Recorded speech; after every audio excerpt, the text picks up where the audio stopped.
Welcome to 3 a.m. Static. In the dead of night, the static whispers. Turn off the lights, close your eyes, and let the darkness guide you. Tell us where and when you're listening, because at 3 a.m., you're never truly alone. Story 1. The Abandoned Mine. The rusted gate groaned a mournful protest as they forced it open, its hinges spitting out a shower of rust-colored dust. A chill, far colder than the autumn air, snaked through the group, a premonition of the horrors that lay ahead. Leading the expedition was Mark, a seasoned spelunker with a thirst for the unknown, a reckless abandon that bordered on obsession. Behind him trailed Sarah, a historian fascinated by the mine's grim past, and David, a photographer tasked with documenting their descent into the abyss. They were a trio united by a shared hunger for adventure, oblivious to the chilling truth that awaited them within the abandoned mine. The air hung heavy, thick with the smell of damp earth and something else, something acrid, metallic, and faintly sickening. Each step deeper into the mine swallowed the scant sunlight filtering through the entrance, plunging them into an oppressive darkness punctuated only by the beams of their headlamps. The silence was unnerving, broken only by the drip, drip, drip of water echoing through the vast, cavernous space. It was a silence that pressed in on them, a suffocating blanket that whispered of forgotten tragedies and long-dead secrets. The mine's tunnels snaked downwards, a labyrinth of twisting passages and crumbling walls.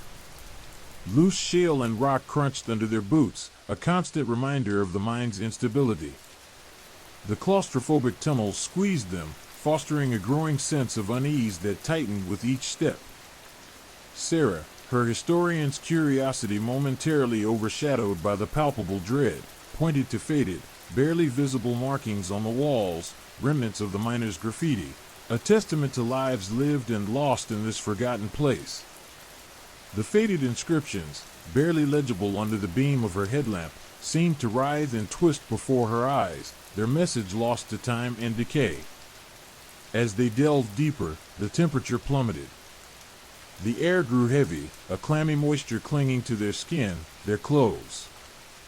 David's camera flash momentarily illuminated a narrow passage branching off from the main tunnel, its walls slick with a strange, viscous fluid.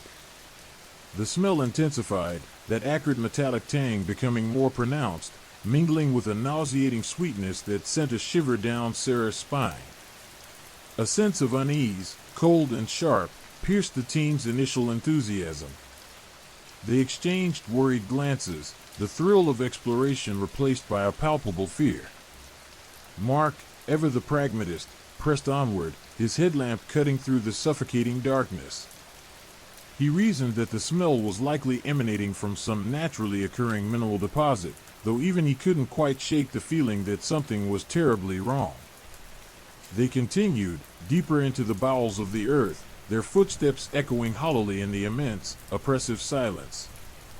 The air grew stagnant, thick with an almost palpable sense of dread. Each echoing footstep served as a haunting reminder of their isolation, the growing certainty that the world above, and any chance of rescue, was miles away. They came upon a massive cavern, its vastness dwarfing their tiny lights. The walls were slick with moisture, the ground uneven and treacherous. In the center of the cavern, bathed in the ethereal glow of their headlamps, lay a sight that stole the breath from their lungs. It was a skeleton, almost perfectly preserved, lying slumped against a broken support beam. Its ribs were visible through the tattered remnants of a miner's tunic, the bones stark white against the dark earth.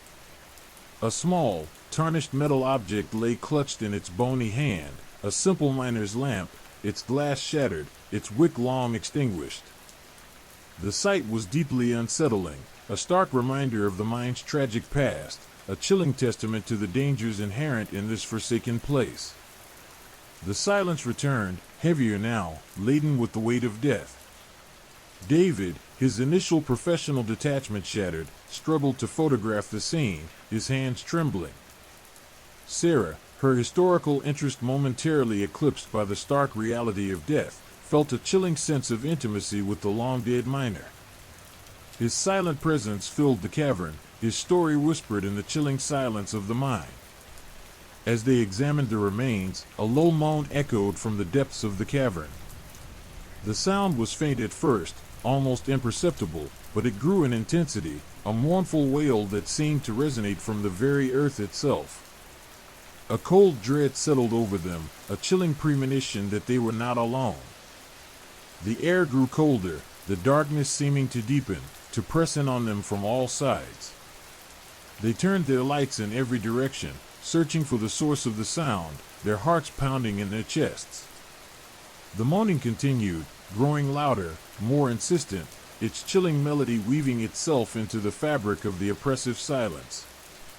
The ground beneath their feet trembled, a subtle tremor that escalated into a violent shaking that threatened to send them tumbling into the abyss. They scrambled back, their fear a tangible presence that propelled their retreat.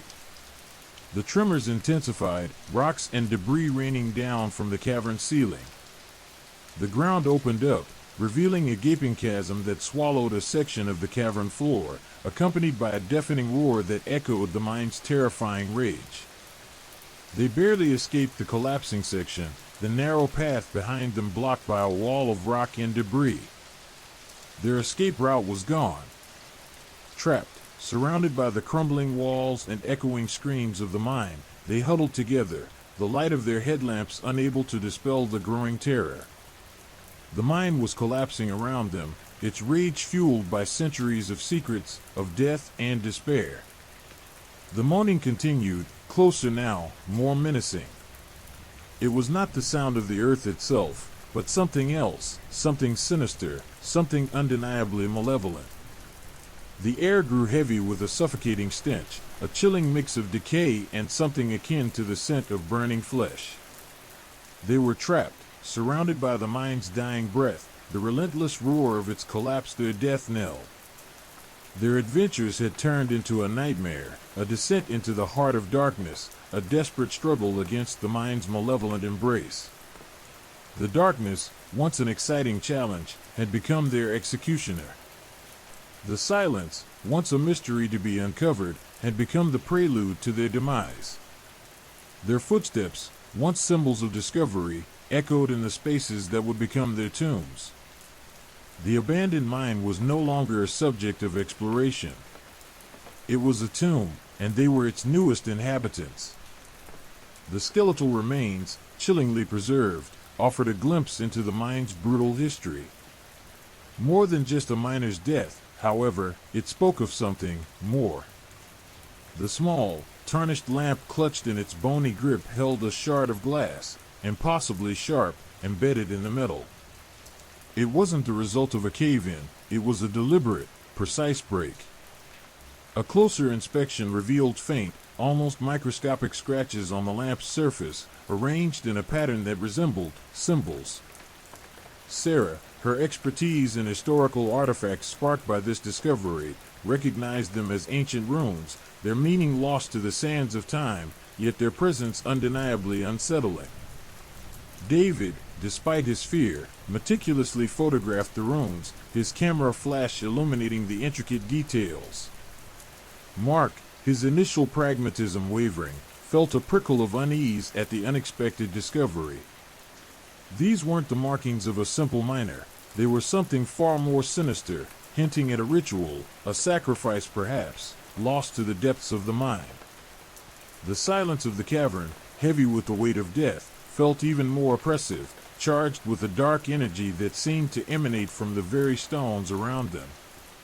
As they carefully examined the skeleton, they found other anomalies.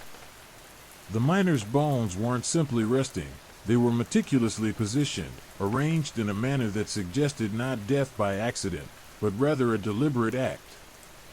Further investigation revealed small, almost imperceptible puncture marks on several of the bones, suggesting possible experimentation, ritualistic scarring, or perhaps even torture.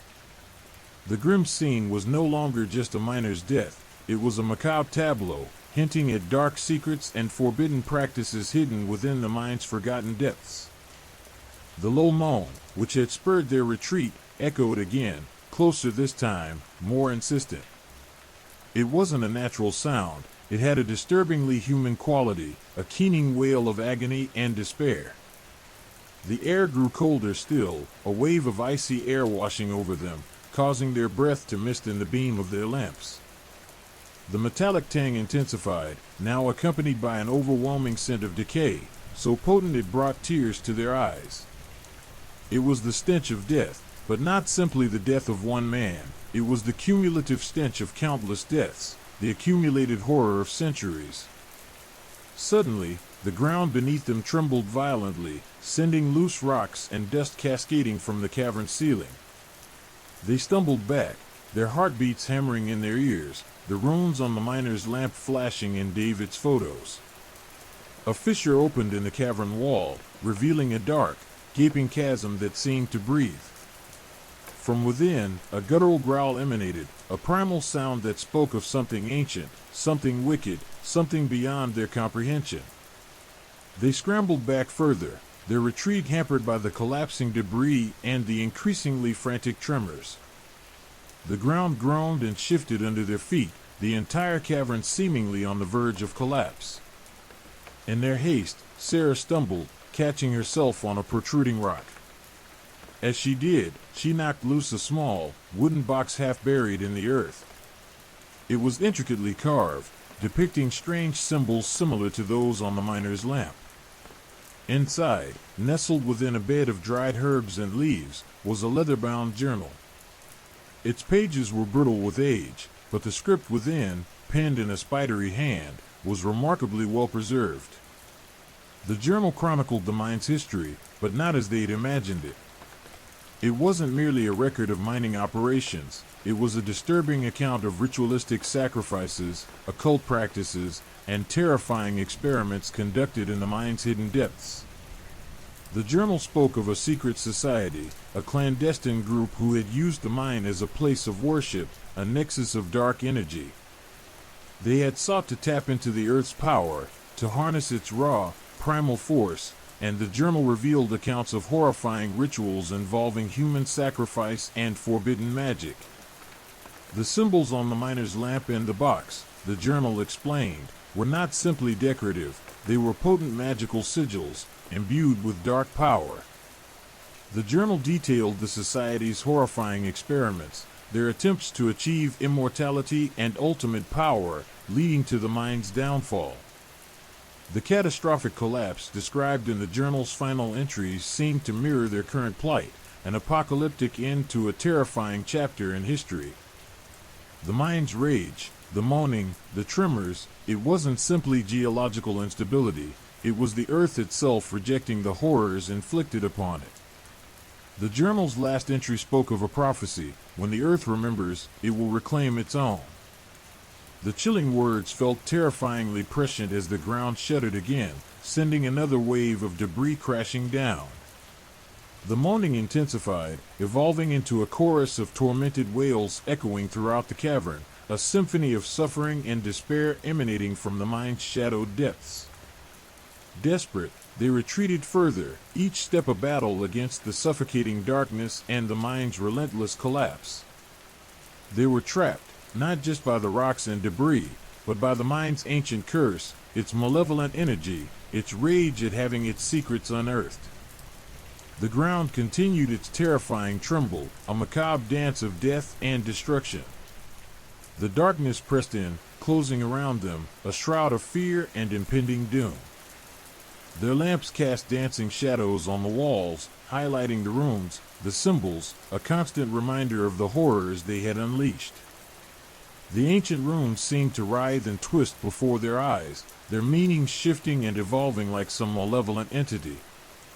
The air thickened, the stench of decay intensifying, now accompanied by a strange, sweet odor, reminiscent of burning flesh, a sickeningly familiar scent that echoed the atrocities described in the ancient journal.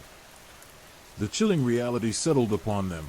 They weren't just trapped in a collapsing mine. They were trapped in a living nightmare, a horrific testament to the mine's long-hidden secrets. The mine wasn't simply a place of death. It was a nexus of evil, a malignant entity awakened from its slumber. The explorers, lured by adventure, had become victims of its insatiable hunger, pawns in a game far older and far more terrifying than they could ever have imagined. The once thrilling exploration had become a desperate fight for survival, a race against the mind's vengeful fury and the horrifying truth it held captive. The end, it seemed, was as inevitable as it was terrifying. The mind was claiming its due. Their screams, muffled by the roar of the collapse, were lost in the echoing silence of the earth's fury. The tremors intensified, the ground heaving like a wounded beast. Dust rained down, stinging their eyes and coating their lungs, each particle a tiny shard of terror. The moan, no longer a single sound, became a chorus of tormented wails, a chilling symphony of suffering that echoed through the cavern, a soundtrack to their impending doom. It wasn't the sound of wind whistling through cracks. It was a cacophony of tortured souls, a haunting chorus rising from the very depths of the earth. David, his face streaked with grime and fear, frantically scanned the journal again, searching for answers, for a way out, for any shred of hope.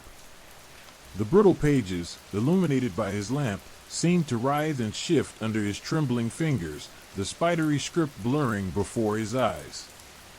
The ancient language, previously decipherable, now felt alien, its meaning twisting and morphing into something incomprehensible, mirroring the ever-shifting landscape around them.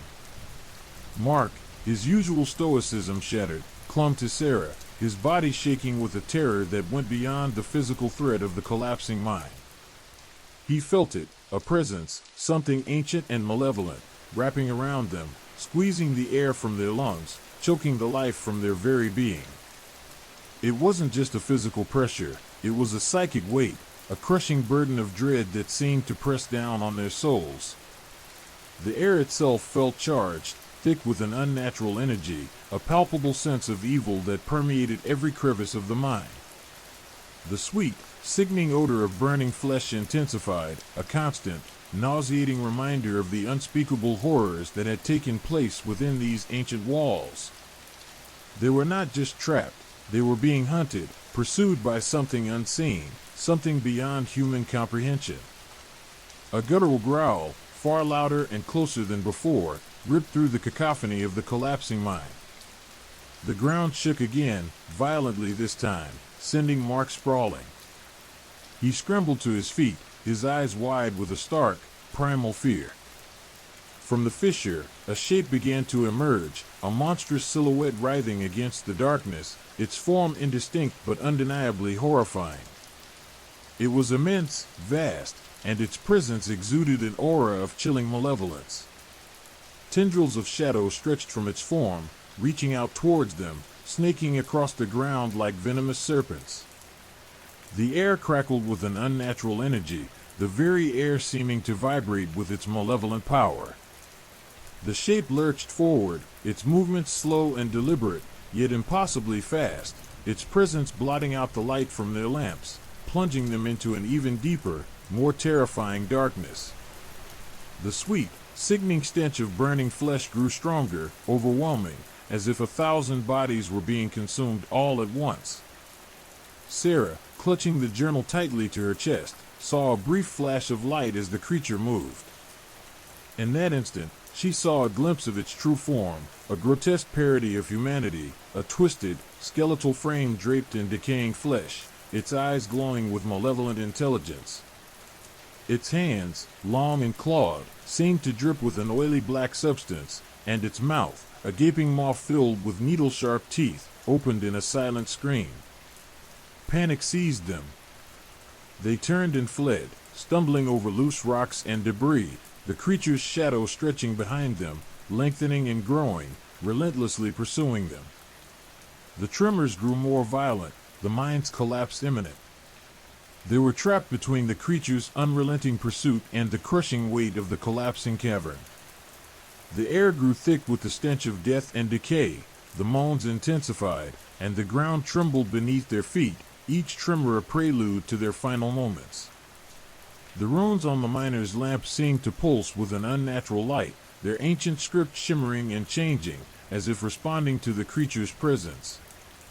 Desperate, they pushed forward, their only hope being to find a way out before the mind claimed them entirely. They stumbled blindly through the darkness, the creature's presence a cold shadow at their heels, its guttural growls resonating in their ears, a constant, chilling reminder of their impending doom. They rounded a corner, only to find their path blocked by a massive boulder, a cruel mockery of their desperate struggle. The ground shuddered again, and a section of the ceiling collapsed, burying them in dust and debris. Mark cried out, trapped under a heavy mass of rock. Sarah, frantic, struggled to free him, but the weight was immense. David, his face contorted with fear and desperation, shone his lamp into the darkness, searching for a way out, for any possible escape. The creature's shadow loomed over them, its grotesque form barely visible in the dust-filled air. The creature lunged, its clawed hands tearing at the debris, seeking to reach them. Sarah, with a burst of adrenaline, pushed against the boulder, managing to dislodge a small section of rock. She pulled Mark free, just as the ceiling collapsed further. They crawled through the narrow opening, escaping the creature's grasp, but not unscathed. They emerged into a smaller, unexplored chamber, the air thick with the same unnatural energy, the same chilling stench of death. But here, in the flickering light of their lamps, they saw something that made their blood run cold. In the center of the chamber, amidst a circle of ancient runes similar to those on the miner's lamp, lay an altar. On the altar lay a single, perfectly preserved human heart, still beating faintly, pulsating with a dark, unnatural rhythm. The heart was surrounded by the same oily black substance they'd seen dripping from the creature's hands. The air crackled with raw power. The creature entered the chamber, its shadow engulfing them once more. But this time, its presence felt different. It wasn't merely hunting, it was guarding something, protecting its source of power. The altar, the heart, this was the source of the mind's malevolent energy, the heart of its supernatural threat. The creature was the guardian, the protector of this unholy power, a sentinel guarding the abyss. The mind was not simply collapsing, it was being consumed. And they, the intruders, were about to become part of its feast. The ground rumbled, the air grew heavy, the moans intensified. The end was near. Their screams, as the earth closed in, were swallowed by the monstrous heart's rhythm, a pulse of darkness that echoed through the earth, a terrifying testament to the horrors they had unwittingly unleashed.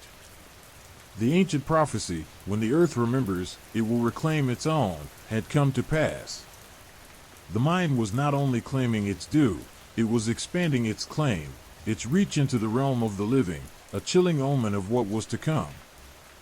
The creature lunged, its clawed hands slashing through the air, missing Sarah by a hair's breadth. The stench of decay intensified, a suffocating wave that threatened to drown them in its fetid embrace. The air crackled with malevolent energy, the very ground vibrating with the creature's power. It was a being of pure shadow and malice, a manifestation of the mind's ancient evil, and it was intent on claiming them as its own. David, ever the pragmatist even in the face of certain death, scrambled for his miner's lamp, its beam cutting a feeble swathe through the oppressive darkness. The runes carved into its metal casing pulsed with an eerie light, responding to the creature's presence, as if resonating with some ancient, forbidden knowledge. He noticed something new, a faint, almost imperceptible shimmer emanating from the runes, a shimmering that seemed to pulse in time with the beating heart on the altar. The heart. A chilling realization dawned on him. It wasn't just any heart, it was the heart of the mind, the source of its malevolent power, the thing that fueled the creature's horrifying existence. The creature wasn't merely guarding it, it was sustained by it. The oily black substance surrounding it wasn't just some viscous fluid, it was the very essence of the mind's darkness, a manifestation of the ancient evil that dwelled within. Sarah, her breath ragged, her body trembling, noticed a pattern in the rune's shimmer. They weren't random, they formed a sequence, a cryptic code that seemed to unlock a deeper understanding of the mind's malevolent history. She remembered a passage from the journal, a cryptic reference to an ancient ritual, a sacrifice made to appease the earth's wrath. The heart, it was the sacrifice, a gruesome offering that bound the evil to this place, feeding its dark power. Mark, still recovering from the near-fatal collapse, clutched his side, his face pale with pain and fear. He watched in horror as the creature circled them, its movements slow and deliberate, yet imbued with an unsettling grace, a predatory elegance that sent shivers down his spine. It was a dance of death, a macabre ballet performed in the heart of the abandoned mine. The air itself seemed to hold its breath, anticipating the final act. Suddenly, the ground shuddered again, more violently this time. Cracks snaked across the chamber floor, widening and deepening, threatening to swallow them whole. The chamber was collapsing, not from natural causes, but from the sheer weight of the mine's malevolent energy, the creature's power ripping through the very fabric of reality. David, realizing their imminent doom, made a desperate decision. He knew they couldn't fight the creature directly, its power was far too great. Their only hope was to disrupt the source of its power, to sever the connection between the heart and the mine itself. He pointed his lamp at the altar, aiming the light directly at the pulsating heart. The runes on the lamp intensified their shimmer, the light growing brighter, more focused. He chanted the words from the journal, the ancient incantation, a desperate gamble, a prayer whispered into the abyss. The words resonated within the chamber, the air vibrating with their power, as if the very stones of the mine were listening, responding to the ancient call. The runes on the lamp glowed with an intense, almost blinding light. As he chanted, the creature roared, its voice a terrifying blend of rage and despair, a guttural shriek that tore through the air, echoing through the collapsing chamber. Its shadowy form pulsed with furious energy, its claws extended, reaching for David, seeking to stop him. Sarah and Mark, despite their fear, joined in the chant, their voices trembling, yet unwavering. They understood, this was their last chance, their only hope of survival. The three of them, bound together by a desperate hope, chanted the ancient incantation, their voices a desperate plea against the overwhelming darkness. The light from the lamp intensified, converging on the beating heart. The oily black substance surrounding the heart began to bubble and writhe, the air around it growing hotter, the stench of burning flesh becoming almost unbearable. The creature's rage intensified, its movements growing more erratic, more desperate. With a final, earth-shattering roar, the creature lunged at David, its clawed hands reaching out, seeking to extinguish the light, to silence the chant. But it was too late. The light from the lamp exploded, a blinding flash of pure energy. A searing wave of white light erupted from the heart, consuming the creature, engulfing it in a blaze of incandescent energy. The creature screamed, a sound of pure agony, a tormented wail that echoed through the chamber, before it vanished, dissolving into nothingness. The heart, its dark power extinguished, stopped beating. The oily black substance evaporated, leaving behind only a faint, lingering scent of decay. The trembling ceased. The ground stabilized. The oppressive darkness lifted, replaced by a relative stillness. The mine, no longer fueled by the malevolent energy, seemed to sigh, its ancient stones settling back into place. They were alive, miraculously spared. But the experience had irrevocably altered them, leaving an indelible mark on their souls. They emerged from the mine hours later, exhausted but alive, the ordeal having etched itself deeply into their memories. The darkness they had faced, the horrors they had witnessed, would forever haunt them, a constant reminder of their brush with the abyss. They carried the weight of their discovery, a terrible secret shared between three souls, a testament to their struggle against the darkness and their survival against impossible odds. The memory of the pulsating heart, the guardian creature, and the ancient incantation would forever be etched into the fabric of their being, a chilling reminder of the terrifying depths of the unknown. The cold air hit them like a physical blow as they stumbled out of the mine's maw, blinking against the sudden brightness of the dawn. The world, once a suffocating darkness punctuated by the flickering light of their lamps, now burst with vibrant, almost overwhelming color. Birds sang, a symphony of life starkly contrasting the deathly silence they'd left behind. Yet, the beauty felt tainted, overlaid with the lingering stench of decay and the memory of unspeakable horrors. David leaned heavily against the crumbling stone, his legs unsteady, his body racked with exhaustion. The ancient incantation, the desperate struggle against the creature, the near collapse of the mine, it all felt like a nightmare from which he couldn't quite awaken. The runes on his lamp, now dulled and dim, felt cold against his trembling fingers, a tangible reminder of the terrifying power they had wielded. He looked at Sarah and Mark, their faces etched with a mixture of relief and profound shock. Their eyes, wide and haunted, reflected the depth of their shared trauma. Sarah, usually so quick-witted and sharp, was strangely silent, her gaze fixed on the distant horizon. The weight of their experience seemed to have crushed the playful spirit that had once characterized her. The cryptic code she had deciphered in the runes, the horrifying revelation of the sacrificial heart, had left an indelible mark on her soul. The knowledge she carried, the burden of the mine's dark history, seemed to weigh her down, stifling her vibrant personality. Mark, his ribs still throbbing from the cave-in, sat slumped against a rock, his breath coming in ragged gasps. The physical pain was nothing compared to the psychological wounds he carried. The sight of the creature, the raw terror it had inspired, had irrevocably shattered his sense of security, leaving him adrift in a sea of fear and uncertainty. His usual boisterous laughter was absent, replaced by a quiet, almost unsettling stillness. Silence descended upon them, a heavy blanket woven from shared trauma and unspoken fears. The sun climbed higher in the sky, casting long shadows that stretched and twisted like the phantoms of their ordeal. They remained huddled together, a silent testament to the horrors they had faced, bound by the invisible chains of their shared nightmare.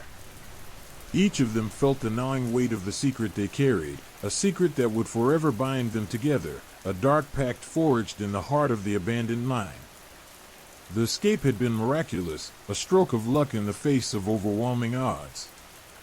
But survival had come at a cost.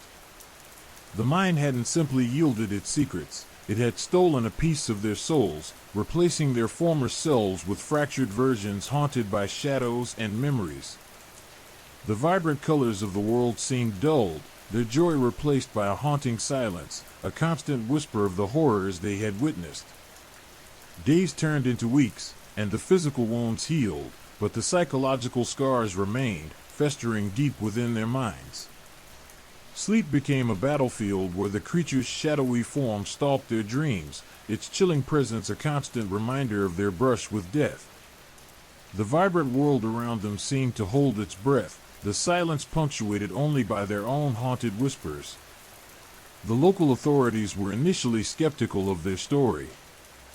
The abandoned mine was a local legend, a place where rumors of strange happenings were as common as the dust that coated everything. But the evidence they presented, the journal, the damaged lamp, the lingering scent of decay on their clothes, finally forced a reluctant investigation. Experts examined the mine, their reports echoing the trio's chilling account of the ritualistic sacrifice and the horrifying creature. Yet, despite the disturbing evidence, the official report concluded with the vague term unexplained phenomena, avoiding any definitive explanation, a carefully crafted ambiguity that left a bitter taste in their mouths. The experience changed them irrevocably.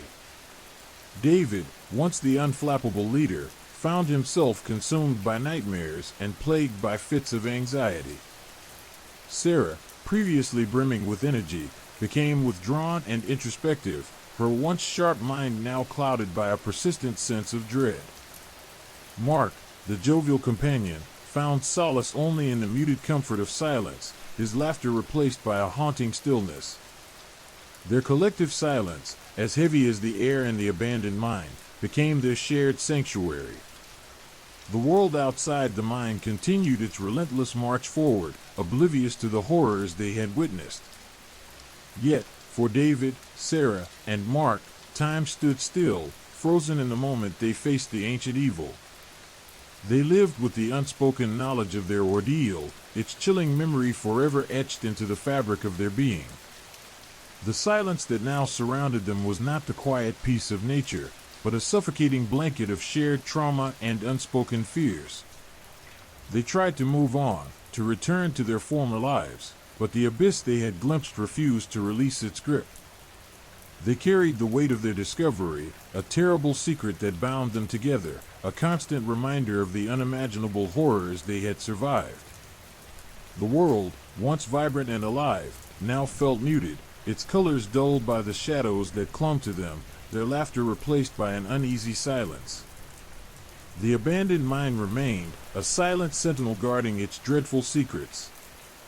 They knew they would never truly escape its grasp, that the chilling memories of the pulsating heart, the guardian creature, and the ancient incantation would forever haunt their waking hours and invade their dreams.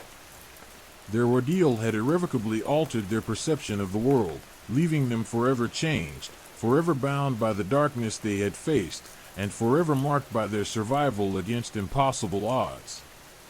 The world outside the mine moved on, but for them, time stood still, frozen in the moment they stared into the face of the abyss and somehow escaped. The haunting silence, the pervasive fear, and the shared trauma of their experience formed an invisible bond that would last a lifetime, a solemn pact forged in the depths of the forgotten mine.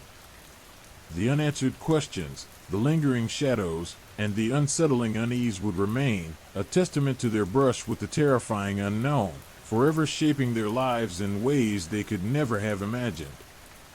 Their escape had been a victory, but a Pyrrhic one. The darkness had marked them, claiming a part of them that would never be recovered. The tale of their ordeal, whispered in hushed tones, would become a legend, a chilling cautionary story passed down through generations, a testament to the ancient evil lurking in the forgotten places of the world, a stark reminder that some doors are best left unopened, some secrets best left undisturbed in the shadows of the unknown. The abandoned mine remained, a silent monument to their trauma, a grim reminder of the terrors that lurk just beyond the veil of reality. The weight of the unspoken, the burden of their shared knowledge, would accompany them through their lives, a silent companion on a journey from which there is no true return. Story 2, The Final Revelation. The initial shock of their escape had given way to a gnawing unease, a creeping dread that settled in their bones like a persistent chill. Days bled into weeks, and the physical wounds healed, but the psychological scars remained, festering deep within their minds. The vibrant world outside seemed muted, its colors dulled by the ever-present shadow of their experience. Each sunrise brought with it the chilling reminder of the horrors they had faced, the echoing silence of the mine a constant companion. David, the pragmatic leader, found himself grappling with a wave of crippling anxiety. Sleep became a battlefield where the creature's shadowy form stalked his dreams, its chilling presence a constant reminder of their brush with oblivion.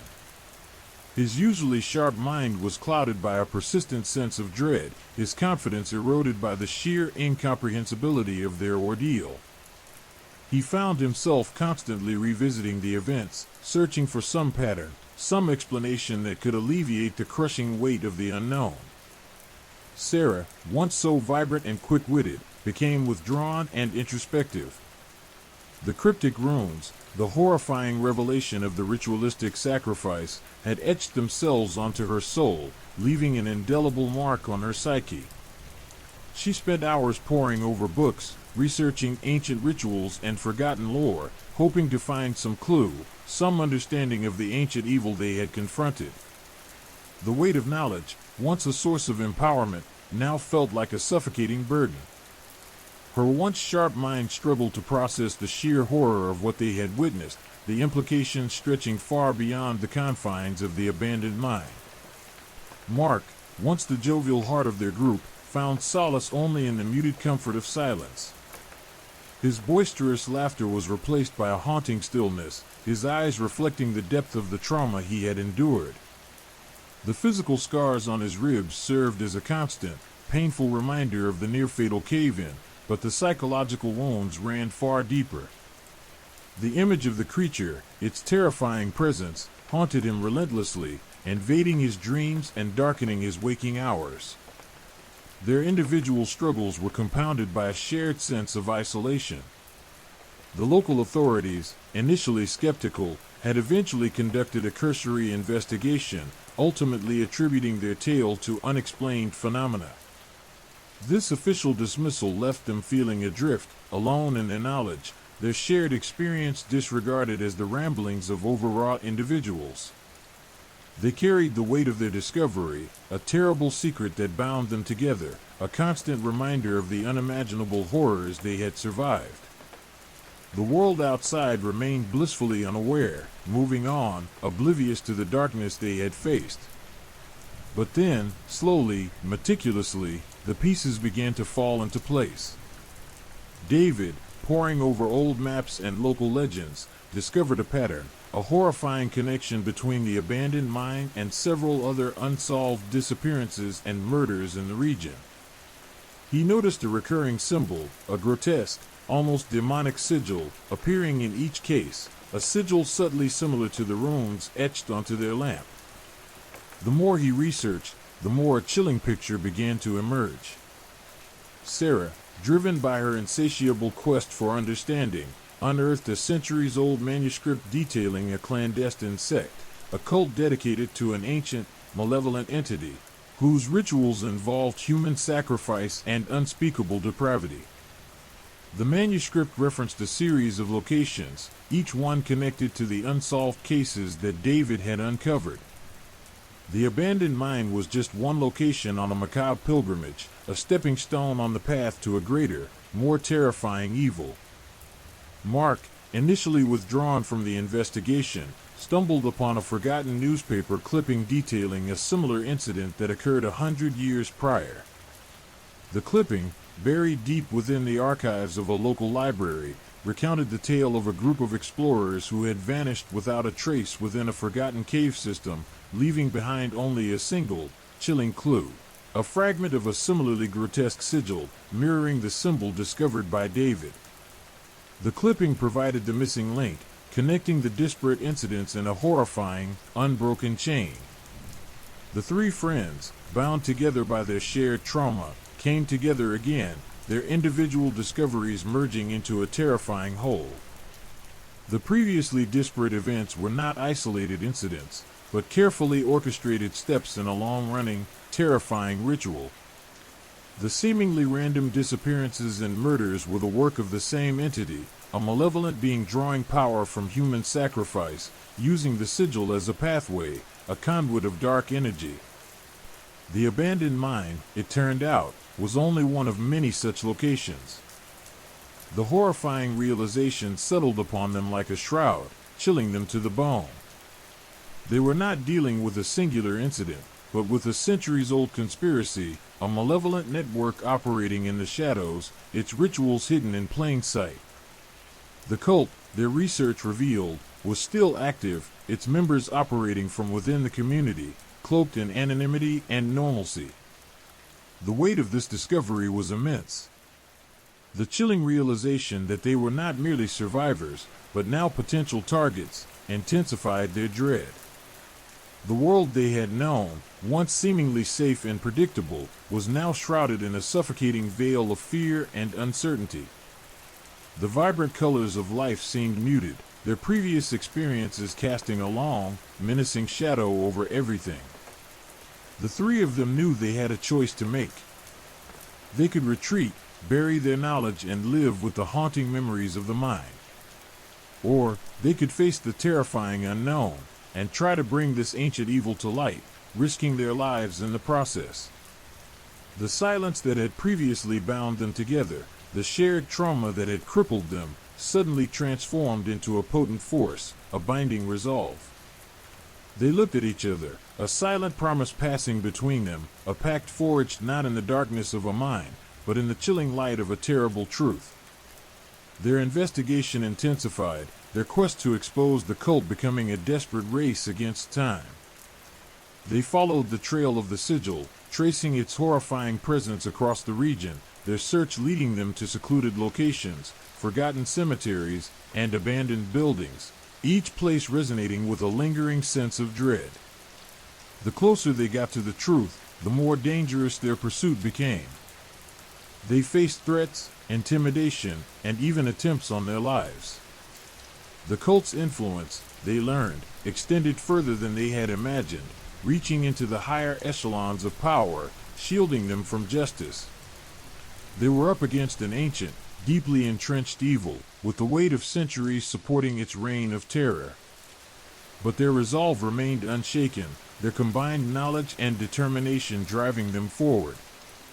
In the end, their investigation culminated in a climactic confrontation, a desperate battle against the malevolent entity, their experiences in the mine having unexpectedly equipped them with the knowledge and courage to face it down. Their combined efforts, their shared trauma transforming into a force of resistance, managed to disrupt the cult's malevolent operations, culminating in the capture of its key members and exposure of their heinous activities to the world. The ancient evil was not vanquished, but its power was diminished, its insidious reach curtailed, leaving a glimmer of hope where there had once been only chilling darkness. The victory came at a great cost. The trauma they had endured left its indelible mark, shaping their lives in ways they never could have imagined. Yet, they had found a way to transform their pain into a force for good, their shared experience forging a bond unbreakable, a testament to their courage and resilience. Their story, a chilling tale of unsolved horrors, became a cautionary legend, a testament to the darkness that lurks just beneath the surface of the world, a stark reminder that some secrets, once unearthed, cannot be ignored. They had faced the abyss, and in the process, found a way to look towards the light. The silence lingered, but now it carried within it a newfound purpose. The horrors they faced had bound them together, and through their shared struggle, they had ultimately found a way to overcome the shadows. Their story became a beacon, a warning, a testament to the enduring power of courage and unity, even when facing the most unimaginable terrors. The revelation arrived not with a dramatic flourish, but with the quiet, almost imperceptible click of a lock. David, his face pale with exhaustion but his eyes burning with a fierce intensity, held up a tarnished silver locket. Inside, nestled amongst faded velvet, lay a miniature replica of the grotesque sigil, the same symbol that had haunted their nightmares, the same mark that had appeared at every crime scene. The locket was intricately engraved with a crest, barely visible under years of grime, but unmistakably belonging to the Blackwood family, a family whose name was synonymous with the region's wealth and power, a family that had occupied its prominent position for generations, shrouding themselves in an aura of untouchable respectability. Sarah gasped, the breath catching in her throat. The sheer audacity of it all, the centuries-old conspiracy hidden in plain sight, protected by a family whose name was synonymous with virtue and piety. The Blackwood family, pillars of the community, respected philanthropists, devout churchgoers, all carefully constructed facades masking a horrifying truth. The weight of this realization pressed down on her, a crushing weight that threatened to suffocate her. She felt a sickening lurch in her stomach, a gut-wrenching awareness of how easily they had been manipulated, how thoroughly the cult had infiltrated the very fabric of society. Mark, ever the pragmatist, immediately began to cross-reference their findings. He pulled out a stack of meticulously organized files, meticulously compiled over weeks of relentless research. Each document added another piece to the horrifying puzzle, revealing the depth and breadth of the Blackwood family's involvement in the cult. Their philanthropic activities, their charitable donations, their carefully cultivated public image, all meticulously orchestrated to conceal their nefarious activities, their decades-long ritualistic sacrifices under the guise of charitable work. The locket, it turned out, was a key. It held a hidden compartment, containing a series of coded messages revealing the cult's inner workings, its hierarchy, and its meticulous plans. The messages revealed a chilling ritual, a centuries-old tradition passed down through generations of Blackwoods, each descendant meticulously trained in the dark arts, entrusted with maintaining the cult's horrifying legacy. The abandoned mine, their initial discovery, was merely a recent addition to a string of sacred sites, each carefully chosen for its historical significance, its connection to ancient pagan practices, its inherent capacity to harness dark energy. The meticulous planning was terrifying. The disappearances, the murders, were not random events. They were carefully orchestrated sacrifices, meticulously timed to coincide with specific astrological events, designed to maximize the dark entity's power. Each victim was selected based on specific criteria: their astrological alignment, their bloodline, their proximity to the Blackwood family, ensuring the ritual's success. They were pawns in a terrifying game, manipulated and sacrificed to maintain the Blackwood family's power and influence. As they deciphered the messages, a chilling narrative unfolded, revealing the horrifying truth behind generations of unsolved mysteries. The Blackwood family had been manipulating society for centuries, weaving a web of deceit and deception, their influence extending far beyond their immediate vicinity. They controlled the local police force, influencing investigations, suppressing information, ensuring that their crimes remained shrouded in secrecy, their existence as a cult carefully concealed. The coded messages also revealed the true identity of the malevolent entity they had encountered in the mine. It was not a mere demon or ancient evil, but a powerful entity that had existed for millennia, drawing its strength from human sacrifices, binding itself to the Blackwood lineage, using their power and influence to maintain its control. The entity had grown stronger over the centuries, its power fueled by generations of blood sacrifices, a chilling testament to the insidious nature of the Blackwood family's cult. The weight of this revelation was almost unbearable. The three friends, previously united by their shared trauma, now faced a new, even more terrifying challenge, bringing down a family whose influence stretched into every corner of their community, a family shielded by generations of meticulously crafted deceit. The very foundations of their world seemed to crumble around them, replaced by a horrifying realization of the depth of the conspiracy. Their next move was not to confront the Blackwoods directly, but to gather irrefutable evidence. They spent weeks meticulously gathering data, documenting their findings, collecting eyewitness testimonies, many obtained under the veil of anonymity, terrified of the Blackwood family's influence, analyzing old documents, and piecing together the fragmented threads of the cult's activities. The task was arduous, fraught with danger, their lives constantly threatened by the Blackwood family's vast network of informants. The climax of their investigation took place in a secret chamber, deep beneath the Blackwood family's ancestral mansion. Guided by the cryptic clues within the coded messages, they discovered a hidden entrance, a spiral staircase leading down into the earth, an entrance so well concealed that it could have easily been missed for centuries. This subterranean chamber was the heart of the Blackwood's evil, a chamber pulsating with dark energy, a horrifying testament to their centuries-long ritualistic sacrifices. Within the chamber, they found not only artifacts and evidence of the cult's activities, but also a horrifying ritualistic altar. The air in the chamber hung thick with a palpable sense of dread, the chilling atmosphere heavy with centuries of darkness. They discovered evidence of recent sacrifices, hinting at the cult's continued operation. They also found hidden tunnels leading to other locations, further evidence of a widespread network of sites used for their gruesome rituals. The presence of recent sacrifices provided them with a crucial piece of evidence, proof that the cult was still actively operating, its reach extending far beyond their initial suspicions. The final confrontation was not a violent showdown, but a carefully orchestrated expose. Using their meticulously gathered evidence, They tipped off a select group of law enforcement officers, individuals known to be incorruptible, individuals beyond the Blackwood family's influence. The raid on the mansion was swift and decisive, resulting in the arrest of numerous members of the Blackwood family and those implicated in their conspiracy.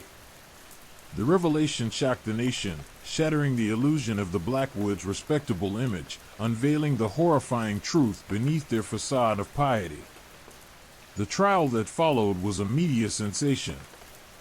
The evidence presented was overwhelming, the testimonies harrowing, the details of the cult's activities so gruesome that many onlookers were visibly shaken. The Blackwood family's influence, once so pervasive, was shattered, their power crumbling as their nefarious actions were brought to light. The subsequent investigations revealed the extent of their reach, their corruption reaching far into local governments and law enforcement agencies. The arrests of multiple key figures in the Blackwood family and the network's collaborators marked a significant turning point, a culmination of years of meticulously planned deceit and a battle against a centuries-old evil. The victory was bittersweet. The trauma they had endured lingered, a constant reminder of the darkness they had faced. But their courage, their resilience, their unwavering determination to uncover the truth had resulted in the disruption of a centuries-old conspiracy, the dismantling of a malevolent network, and the exposure of a family whose name was synonymous with respectability to the world, shattering the myth and bringing the horrifying truth to light. The silence remained, but now it held the echo of justice served. The horrors they had faced had not only bound them together but had ultimately empowered them, transforming their collective pain into a force for good in the world. Their story became a cautionary tale, a chilling reminder of the enduring darkness that can hide behind the most respected facades, and the importance of relentlessly pursuing justice, no matter how formidable the adversary. The courtroom was hushed, a palpable tension hanging in the air thicker than the dust motes dancing in the afternoon sunbeams slicing through the high arched windows. The prosecution had rested its case, a mountain of irrefutable evidence laid bare, the coded messages, the eyewitness testimonies, the artifacts unearthed from the Blackwood family's subterranean chamber. The defense, predictably, had attempted to discredit the witnesses, to paint the evidence as circumstantial, to portray the entire investigation as a malicious fabrication. But their efforts had fallen flat, their arguments crumbling under the weight of the prosecution's meticulously assembled case. Then came the twist. It wasn't a dramatic confession, no sudden outburst from a guilt-ridden Blackwood heir. Instead, it was a single, seemingly innocuous piece of evidence, introduced by the defense's lead attorney, a silver-haired woman with a reputation for ruthlessness and an unsettlingly serene smile. She produced a worn leather-bound journal, its pages yellowed with age, its cover embossed with a crest that mirrored the one on the locket, but subtly different, a single, almost invisible alteration in the arrangement of the heraldic elements. "This," she announced, her voice calm and measured, "is the diary of Elias Blackwood, the patriarch who supposedly orchestrated the cult's activities. The prosecution has presented evidence linking the Blackwood family to a centuries-old conspiracy, painting them as a collective of bloodthirsty cultists. However, this diary paints a far different picture." The courtroom buzzed with a mixture of anticipation and skepticism. The defense attorney proceeded to read excerpts from the diary, carefully chosen passages, each one carefully crafted to sow seeds of doubt. The diary chronicled not a tale of demonic worship and ritualistic sacrifice, but a desperate, centuries-long struggle against a far more ancient evil. Elias Blackwood, according to his own account, hadn't been leading a cult. He had been fighting one, a hidden, insidious entity far older and more powerful than any they could have imagined. The diary spoke of ancient prophecies, of a looming cataclysm, of a malevolent force seeking to unleash unimaginable horrors upon the world. Elias, according to his own words, had inherited the responsibility of guarding against this force, a burden passed down through generations of Blackwoods. The sacrifices, the diary claimed, were not acts of worship, but desperate attempts to appease the entity, to contain its power, to prevent its escape from its prison. The sigil, the symbol that had haunted David, Sarah, and Mark, was not a mark of the cult but a ward, a protective symbol designed to bind the entity and prevent its destructive influence from spreading. The defense attorney's argument was audacious, bordering on the absurd. Yet, her presentation was compelling, her delivery flawlessly calculated. She presented additional evidence, ancient texts, historical documents, even scientific analyses of the artifacts recovered from the Blackwood mansion, all subtly supporting her claim. The analyses suggested that the energy readings from the chamber weren't indicative of dark magic, but rather a highly concentrated, yet strangely contained, form of something else. Something inexplicable. Something scientific, perhaps, though far beyond current human comprehension. The courtroom fell silent as the attorney presented the final piece of evidence, a series of astronomical charts dating back centuries, meticulously charting celestial alignments that coincided with each reported sacrifice. These charts, she argued, were not evidence of a ritualistic calendar but predictions of cosmic events, moments of heightened energetic flux, moments when the ancient entity's power was at its most potent. The sacrifices, according to this interpretation, were not victims, but conduits, individuals chosen for their specific genetic makeup, their astrological alignment, their capacity to channel and absorb the surge of cosmic energy during these critical junctures. The goal, she argued, was not to feed the entity but to contain it, to absorb the threat it presented, to act as a lightning rod, protecting the rest of humanity. The prosecution was stunned. Their meticulously crafted case, the evidence they had spent months collecting, was suddenly rendered ambiguous, its interpretation completely overturned. The meticulously planned investigation, the painstaking research, the harrowing testimonies, all of it could be interpreted through a completely different lens. The horrors they had unearthed weren't acts of malevolent worship but desperate, albeit tragically misguided, attempts to protect the world from an ancient, cosmic threat. The judge, clearly perplexed, adjourned the court for deliberation. The jury was left to grapple with the conflicting narratives, the dizzying array of evidence. The courtroom, once filled with the righteous anger of justice pursued, now resonated with a chilling uncertainty. The weight of the decision, the fate of the Blackwood family, hung in the balance, resting upon the interpretation of a single diary and a centuries-old enigma. The subsequent weeks were a blur of legal maneuvering, of expert testimony, of intense public debate. The media was in a frenzy, the public divided between those who still believed the Blackwoods to be guilty and those who found themselves swayed by the audacious claims of the defense. The verdict, when it finally arrived, was not a simple guilty or not guilty. Instead, the jury returned a verdict of not proven. The evidence, though compelling on both sides, was ultimately deemed insufficient to definitively prove the Blackwoods' guilt beyond a reasonable doubt. The Blackwood family, though freed from criminal charges, remained under intense scrutiny. Their reputation was forever tarnished, their wealth and influence diminished. The truth, whatever it may be, remained elusive, shrouded in a fog of uncertainty and a lingering sense of unease. Had they thwarted a cosmic threat? Or had they, indeed, committed unspeakable horrors under the guise of a misguided defense? David, Sarah, and Mark, their initial victory now tinged with a profound sense of disillusionment, found themselves confronted with a question more terrifying than any demonic entity or family conspiracy. They had pursued justice, unearthed a horrifying truth, and yet they were left with nothing but unanswered questions. The silence that remained was not the silence of justice served, but the silence of an enigma that extended far beyond the human realm, the chilling echo of the unknown. The cosmic horror that lingered, far more potent than any earthly evil, was the true revelation, a revelation far more terrifying than the truth they had sought.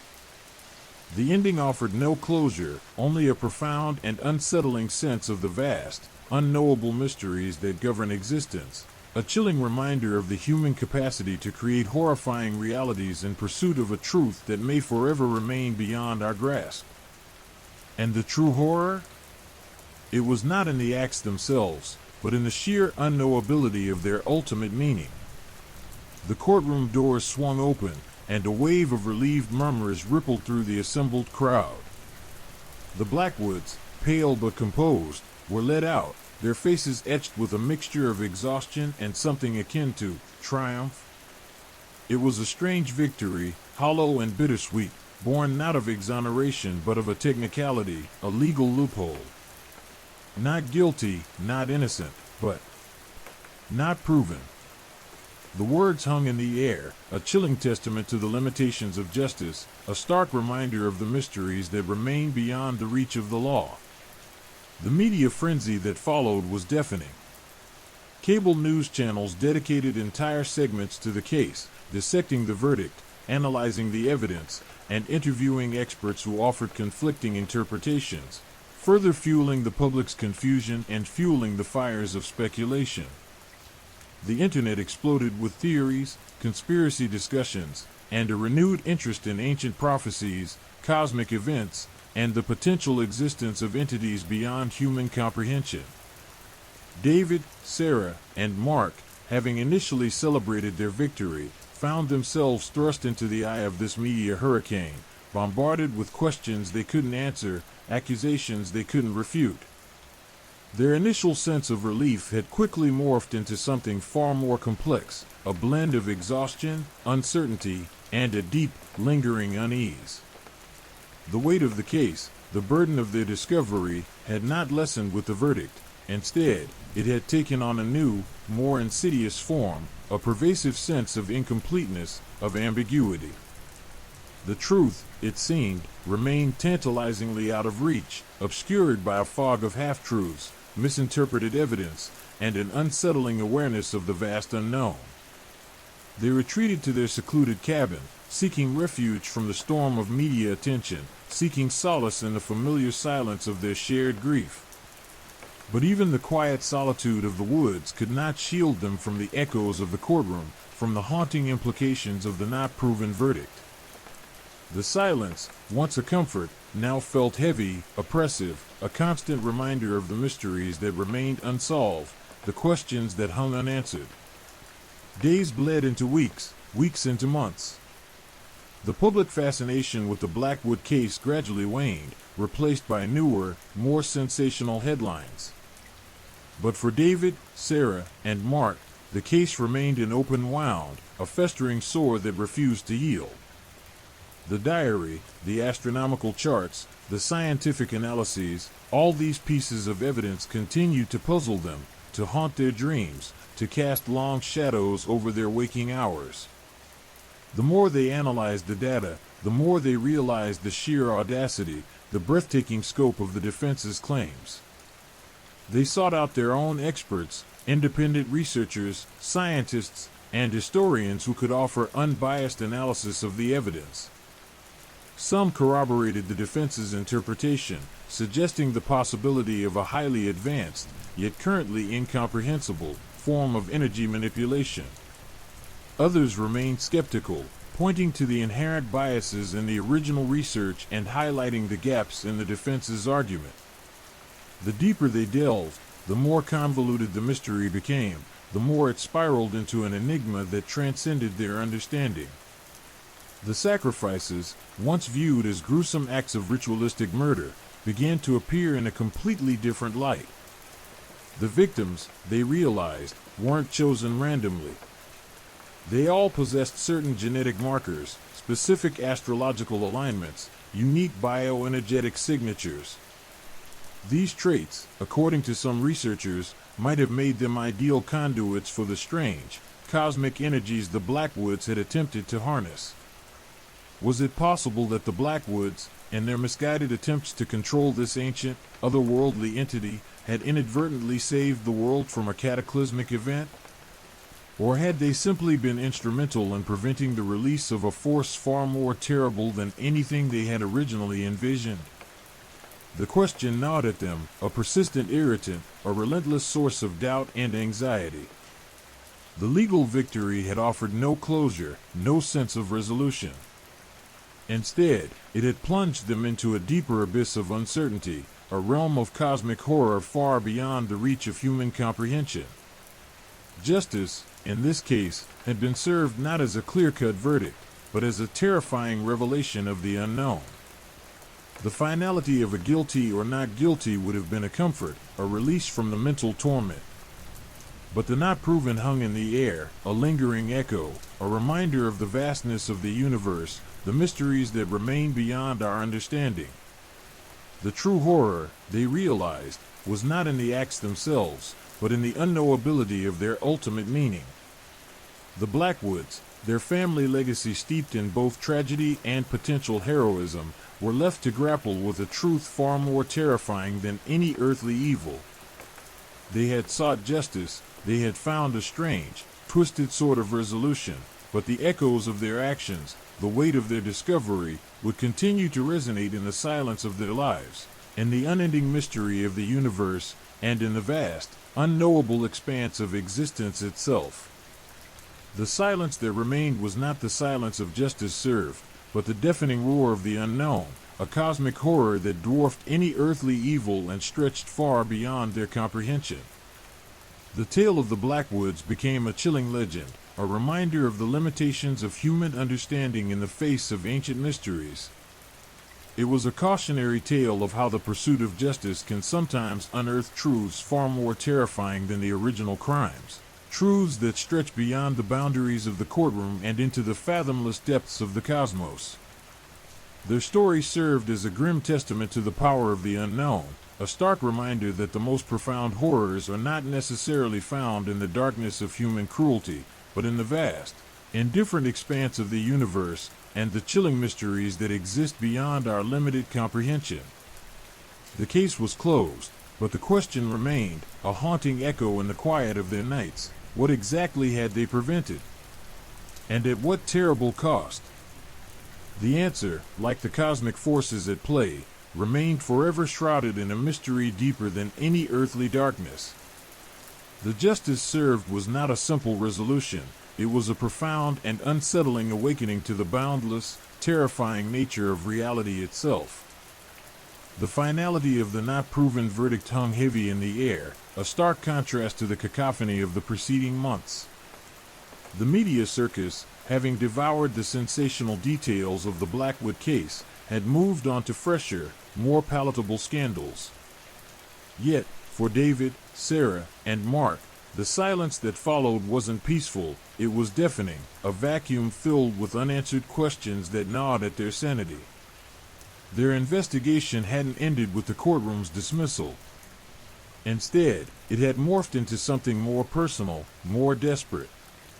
The diary, a cryptic roadmap to a world beyond human understanding, continued to yield its secrets grudgingly, each entry a cryptic puzzle piece in a macabre jigsaw. They pored over astronomical charts, cross-referencing them with ancient texts and obscure scientific papers. They consulted experts, astrophysicists who dismissed their findings as pseudoscience, historians who saw only superstition, and geneticists who were left speechless by the unique genetic markers found in the victims. The victims themselves became a focal point of their obsessive scrutiny. No longer just names on a list, they were individuals with families, hopes, and dreams, lives cut short by a force they could barely comprehend. The sacrifices, as they had been initially termed, seemed less like random acts of violence and more like selections. A meticulous, almost surgical choice of individuals possessing specific genetic traits, aligned with precise astrological configurations, and possessing unique bioenergetic signatures. Were these victims merely unfortunate pawns in a cosmic game, or were they, in some twisted way, essential components of a larger, incomprehensible plan? The more they investigated, the further they drifted from the realm of conventional justice and deeper into the chilling territory of cosmic horror. The sheer audacity of the defense's claims, initially dismissed as a desperate attempt to avoid accountability, began to take root in their minds. The idea that the Blackwoods, through their misguided rituals and experiments, had been grappling with something far beyond human comprehension, something potentially cataclysmic, was no longer entirely inconceivable. Had they, in their attempt to control this force, accidentally prevented a global catastrophe? The possibility was terrifying and intoxicating. The weight of this possibility pressed down on them, crushing their already fragile hope of a return to normalcy. They were trapped in a labyrinth of unanswered questions, each answer leading to a dozen more, each revelation more unsettling than the last. The not proven verdict wasn't simply an absence of justice, it was a terrifying acknowledgement of the limitations of human understanding. It was a brutal, honest admission that some mysteries lie beyond the grasp of earthly law, of human reason, and of our current scientific understanding. Their lives, once ordinary, were forever scarred by their encounter with this terrifying, unknowable reality. The simple comfort of a clear-cut verdict, guilty or innocent, would have been a mercy compared to the torturous ambiguity they now faced. They had sought justice, but they had stumbled upon something far more profound and far more frightening, a glimpse behind the veil of human comprehension into the cold and different vastness of the cosmos. Sleep became a luxury, their dreams haunted by the spectral faces of the victims, their waking hours consumed by the relentless puzzle of the diary's cryptic entries. The lines between reality and nightmare blurred, the relentless weight of the unresolved mystery threatening to consume them entirely.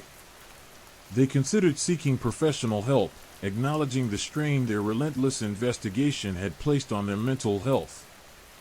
But even the prospect of therapy seemed inadequate, a pale imitation of a solution for a problem that transcended the realm of the human psyche. Their small cabin, once a haven, became a prison, the silence punctuated by the rhythmic tick-tock of a grandfather clock, a relentless counter of time that moved forward even as their lives remained mired in the past. They tried to compartmentalize, to separate the horror of their discovery from the everyday realities of life, but it was an impossible task.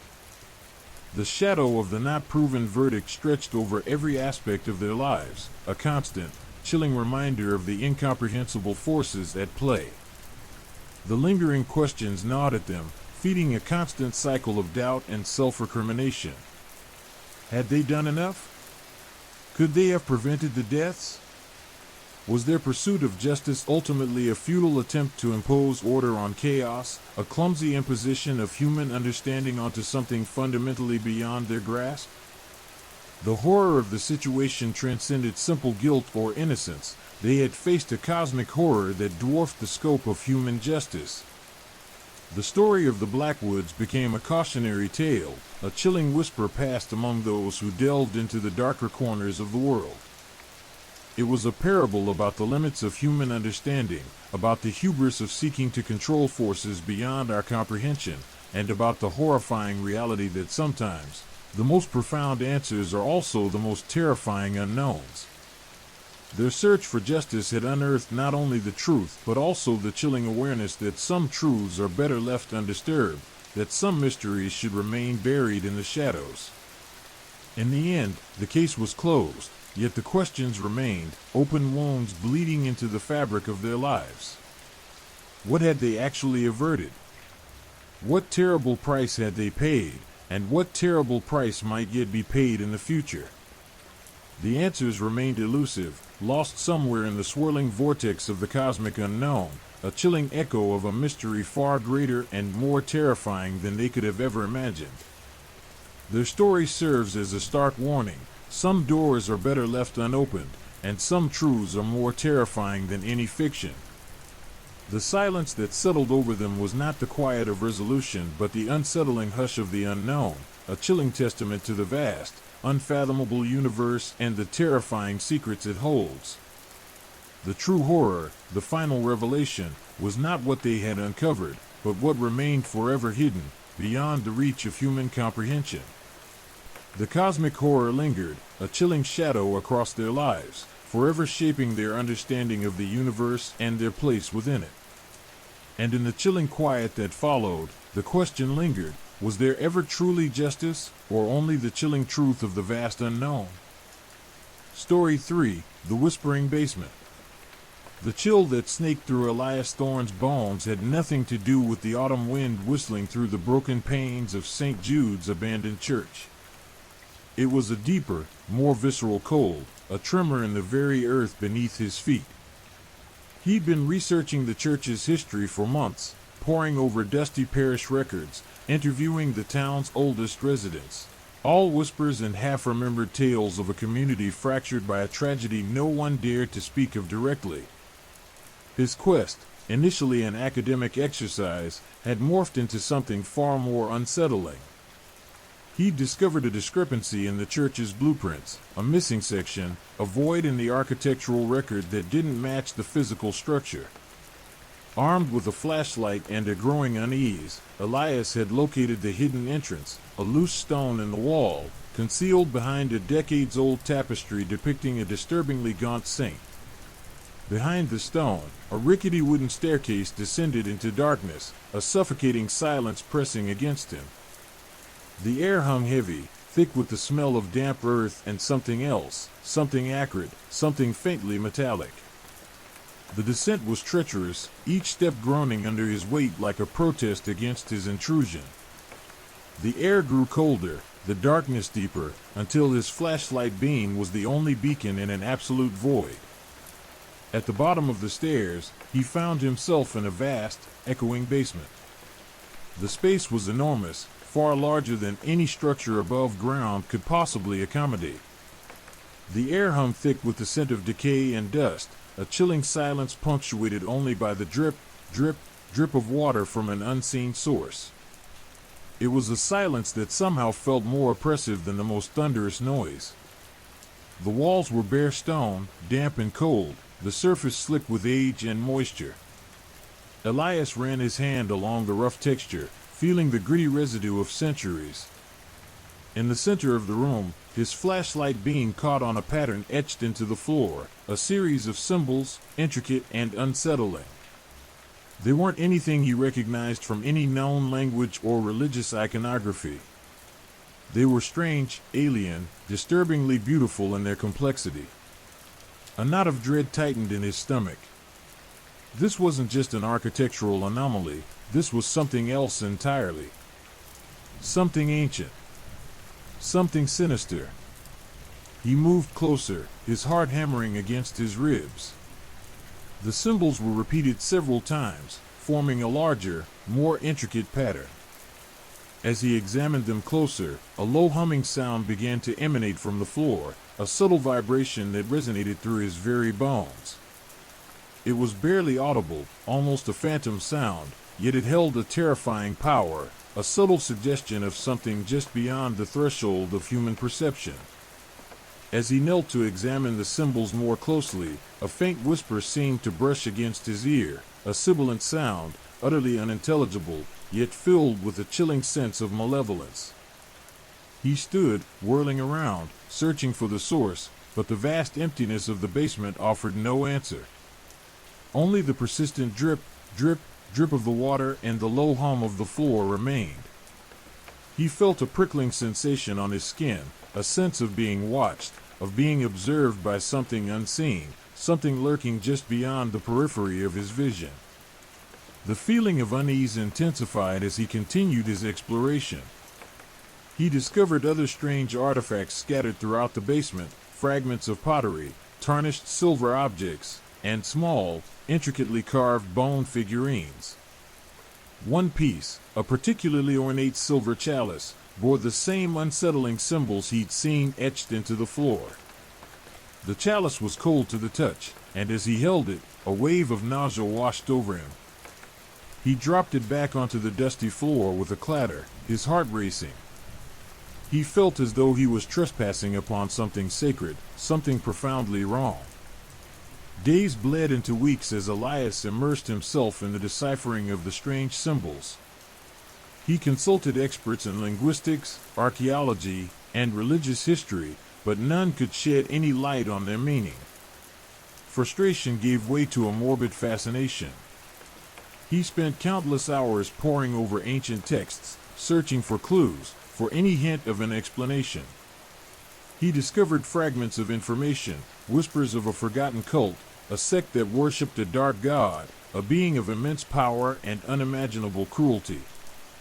These references were scattered, buried within obscure texts, half-sentences, and cryptic allusions that only hinted at the true nature of their worship. Slowly, painstakingly, he began to unravel the language. It wasn't a language in the conventional sense, but rather a system of symbols representing concepts, emotions, and actions far removed from human experience. Each symbol held a resonance, a power, and as he understood more, he began to feel the weight of the cult's history pressing down on him. He learned of elaborate rituals, human sacrifices, and unspeakable acts of devotion. The symbols themselves were keys, unlocking doors to a hidden world of dark magic and ancient power. The more he learned, the more disturbed he became. He started experiencing vivid nightmares, waking up in a cold sweat, his heart pounding. He dreamed of the basement, of the symbols pulsating with an unholy light, of unseen figures moving in the shadows, their whispers echoing in his mind. During the day, he'd find himself drawn back to the church, an irresistible force pulling him towards the hidden basement. He felt a growing sense of dread, a feeling that he was being watched, that he was being stalked by something unseen, something malevolent. His work had become an obsession, blurring the lines between reality and hallucination. His attempts to research the cult's history led him down a rabbit hole of fragmented accounts, obscured records, and whispers among the community. He uncovered fragmented tales of disappearances, strange occurrences, and rumors of a sinister presence that had haunted the town for centuries. These stories confirmed the existence of the cult, but offered little insight into their present activities. He suspected the cult's influence was still alive, subtly interwoven into the fabric of the present-day town, its threads hidden just beneath the surface of normal life. One evening, while sifting through old newspaper clippings, he discovered a photograph, a grainy image of a man standing in front of St. Jude's. The man was tall, thin, with piercing eyes and an air of chilling authority. Elias felt an odd sense of familiarity, a chilling recognition despite never having seen the man before. He looked again at the photograph, and suddenly, a detail caught his eye, a small, almost imperceptible symbol etched into the man's walking stick. It was one of the symbols from the basement, a symbol that represented sacrifice. Elias knew then that his investigation was far from over. He had uncovered only the tip of the iceberg. He knew he had to find this man. He had to understand the cult's connection to the present day and learn more about their rituals.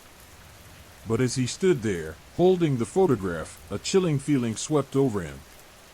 He felt that he was not only uncovering a hidden history but also inviting a dangerous force into his life, a force that would stop at nothing to protect its secrets.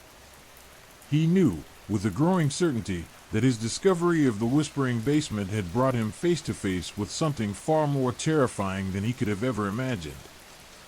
The game had begun, and he was already playing to lose.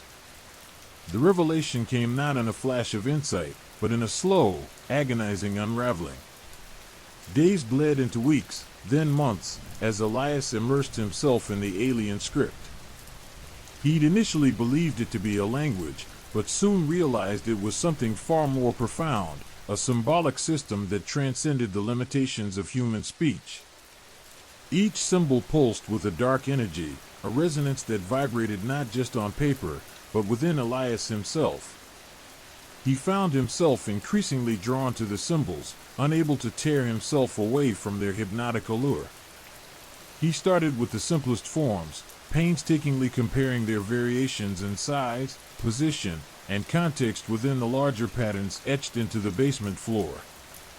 He discovered that seemingly minor changes dramatically altered their meaning, a subtle shift in line weight or angle suggesting entirely different concepts. He created meticulous charts, cross-referencing the different combinations and analyzing their relationships. His apartment transformed into a shrine to his obsession, walls plastered with diagrams, sketches, and translations of what he slowly came to understand. The breakthrough came unexpectedly during a late-night research session fueled by copious amounts of black coffee and sheer desperation. He was studying a particular symbol, a recurring motif that appeared prominently in the center of many of the larger patterns. He'd initially interpreted it as representing sacrifice, based on its proximity to other symbols suggesting death and ritual.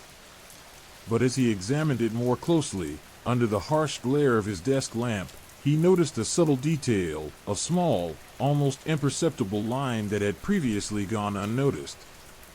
This tiny addition completely changed its meaning. It wasn't sacrifice in the literal sense, it represented something far more insidious: surrender. Surrender to a power beyond comprehension, a willing submission to the will of the dark entity they worshipped. This single discovery opened a floodgate of understanding. He started to see connections, patterns, and relationships between symbols that had previously seemed random and chaotic. He uncovered a narrative unfolding within the script, a chilling saga of creation, ritual, and ultimately, annihilation. He learned of a deity, not a benevolent god of light and hope, but a malevolent entity, a creature of immense power and unimaginable cruelty.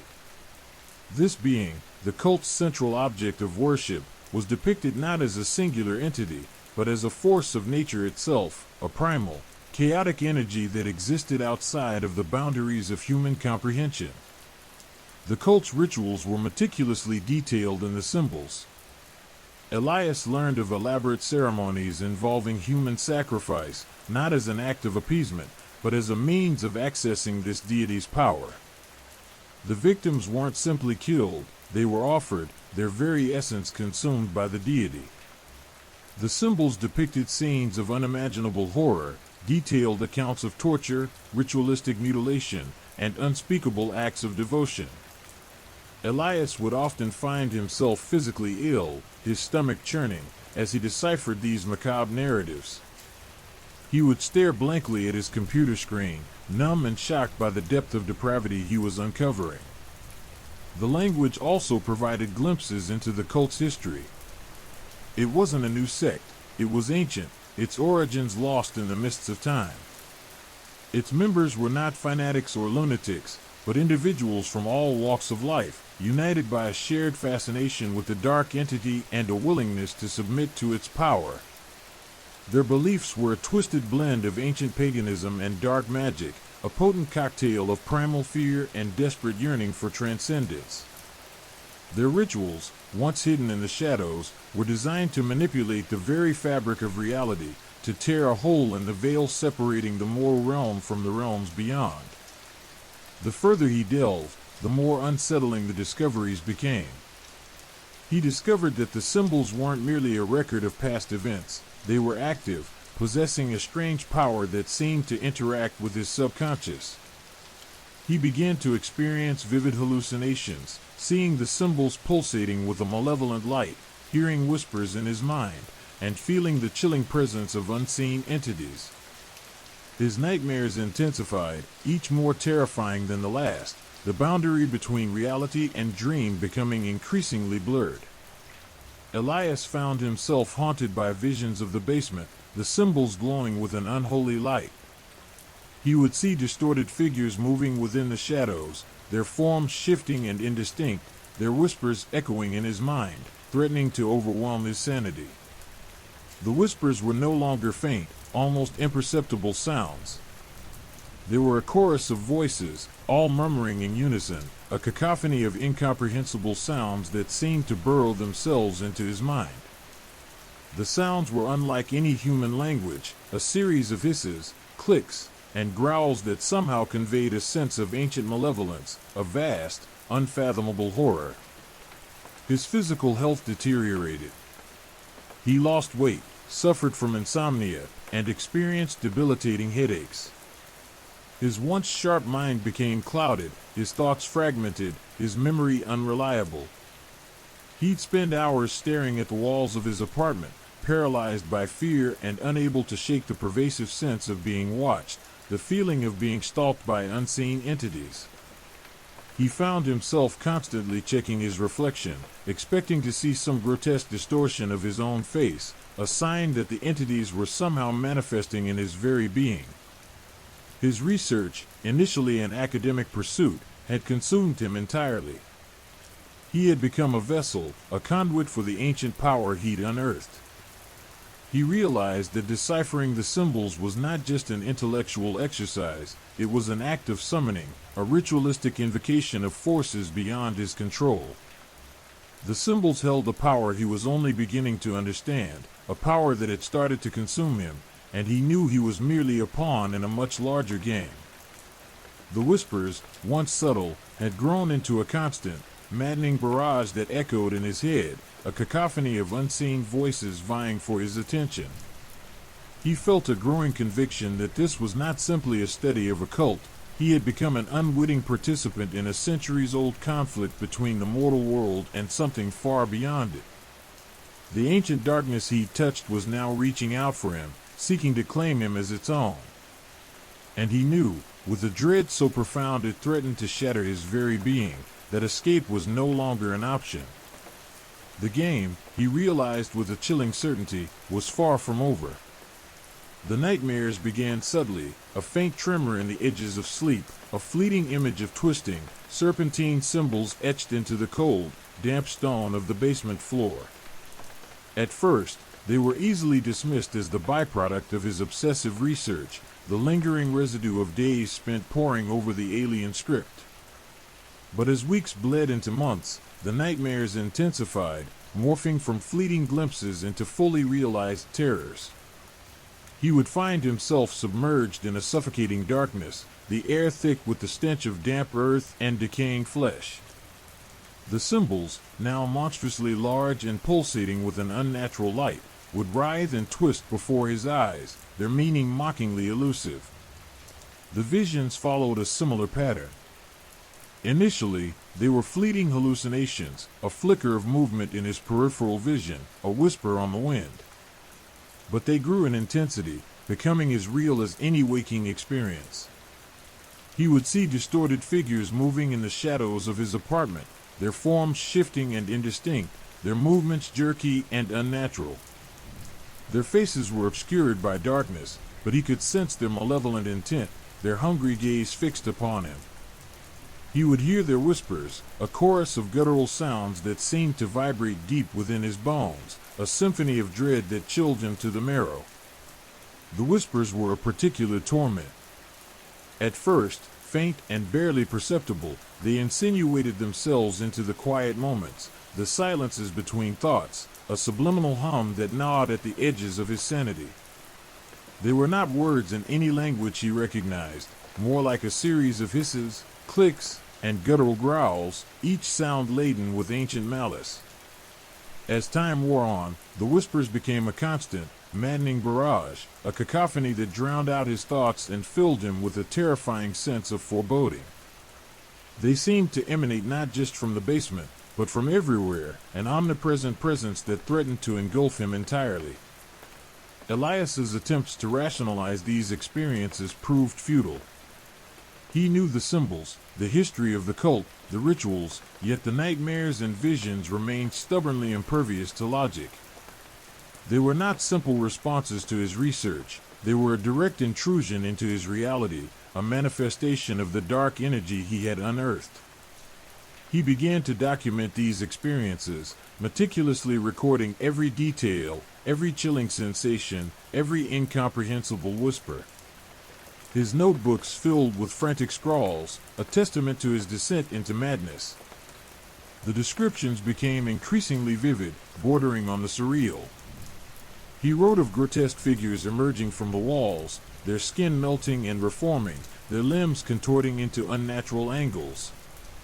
He described the symbols themselves as living things, their lines pulsating with a life of their own, twisting and forming into monstrous shapes. He wrote of a pervasive feeling of being watched, of unseen eyes peering at him from the shadows, their gaze filled with malevolent curiosity. His apartment became a prison, the walls closing in on him, the shadows deepening.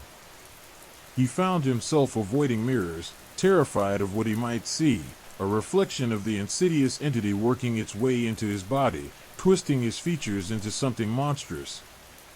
He barricaded his windows and doors, seeking to keep out the unseen horrors that seemed to lurk just beyond his perception.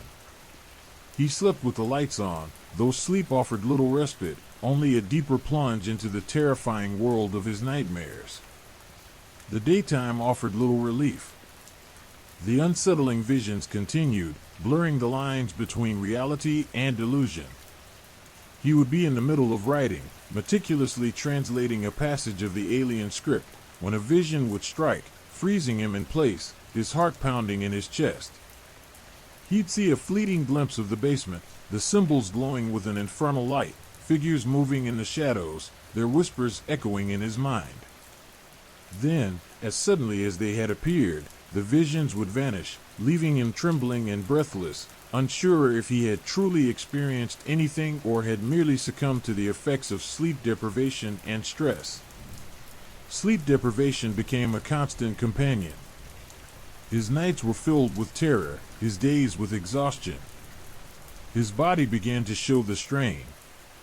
Dark circles formed under his eyes, his skin grew pale and gaunt, and he lost a significant amount of weight.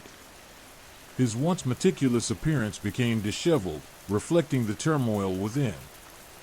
His obsession consumed him, leaving him a shadow of his former self, a man haunted by the echoes of a terrifying past he was only beginning to comprehend. The connection between the basement and his worsening condition became increasingly clear. He realized that the symbols were not merely static forms, they were a conduit to something ancient and malevolent. The more he delved into their meaning, the more deeply he was drawn into the cult's dark history, becoming entangled in a sinister legacy that spanned centuries. He had opened a door he should have left closed, unleashed forces beyond his comprehension, and now the echoes of their rage reverberated through his very being.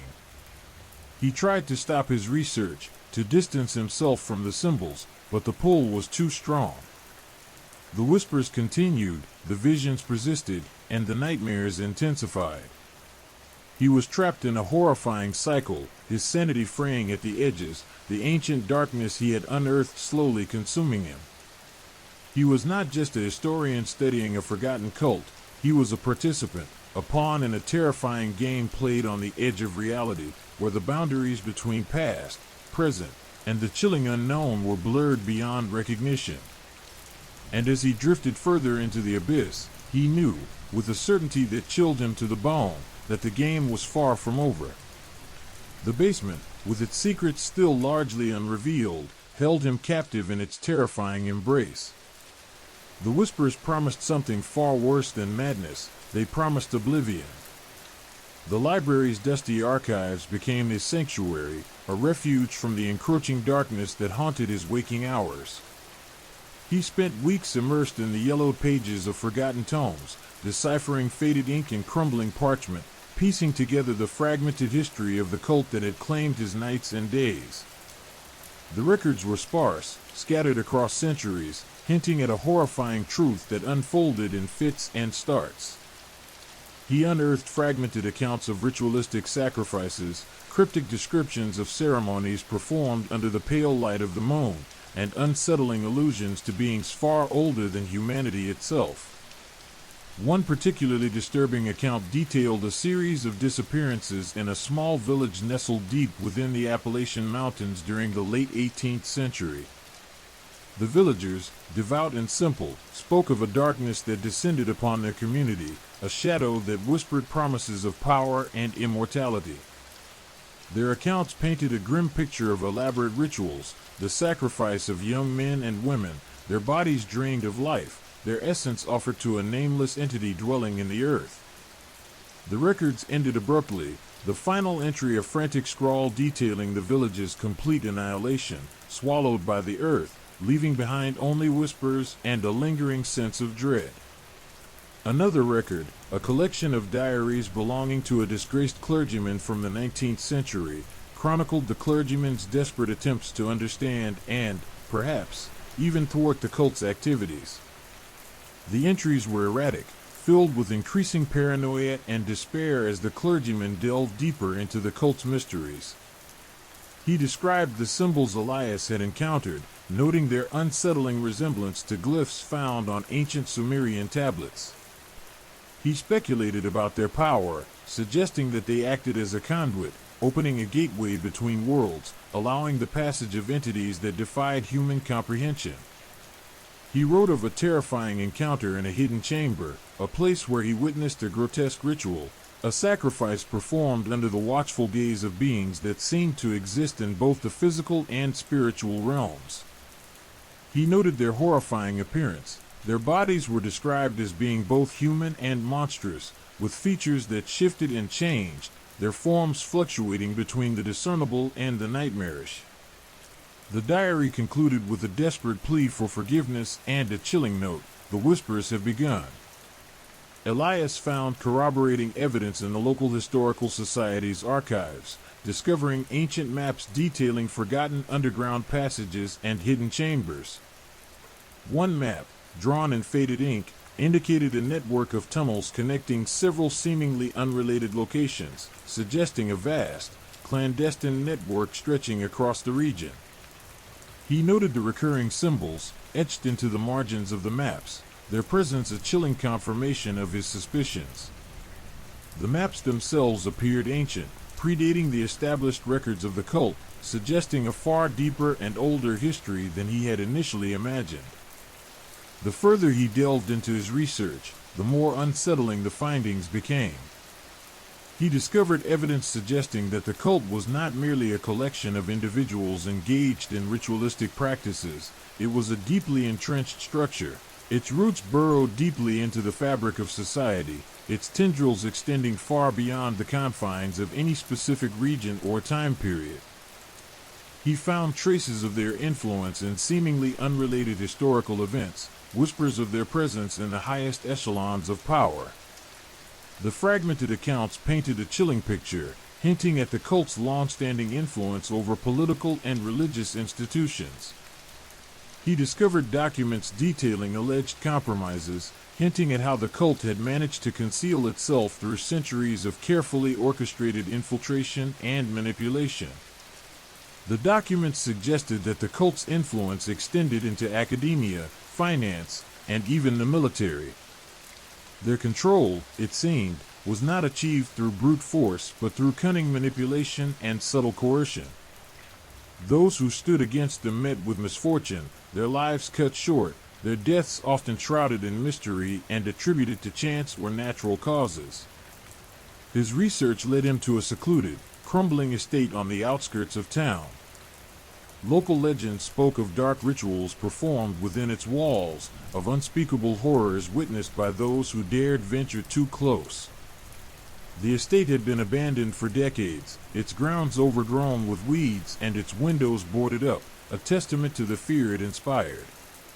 Elias felt an undeniable pull toward the place, a morbid fascination that overshadowed his rational fears. The estate was a labyrinth of darkened corridors and decaying rooms, the air thick with the scent of damp earth and decay.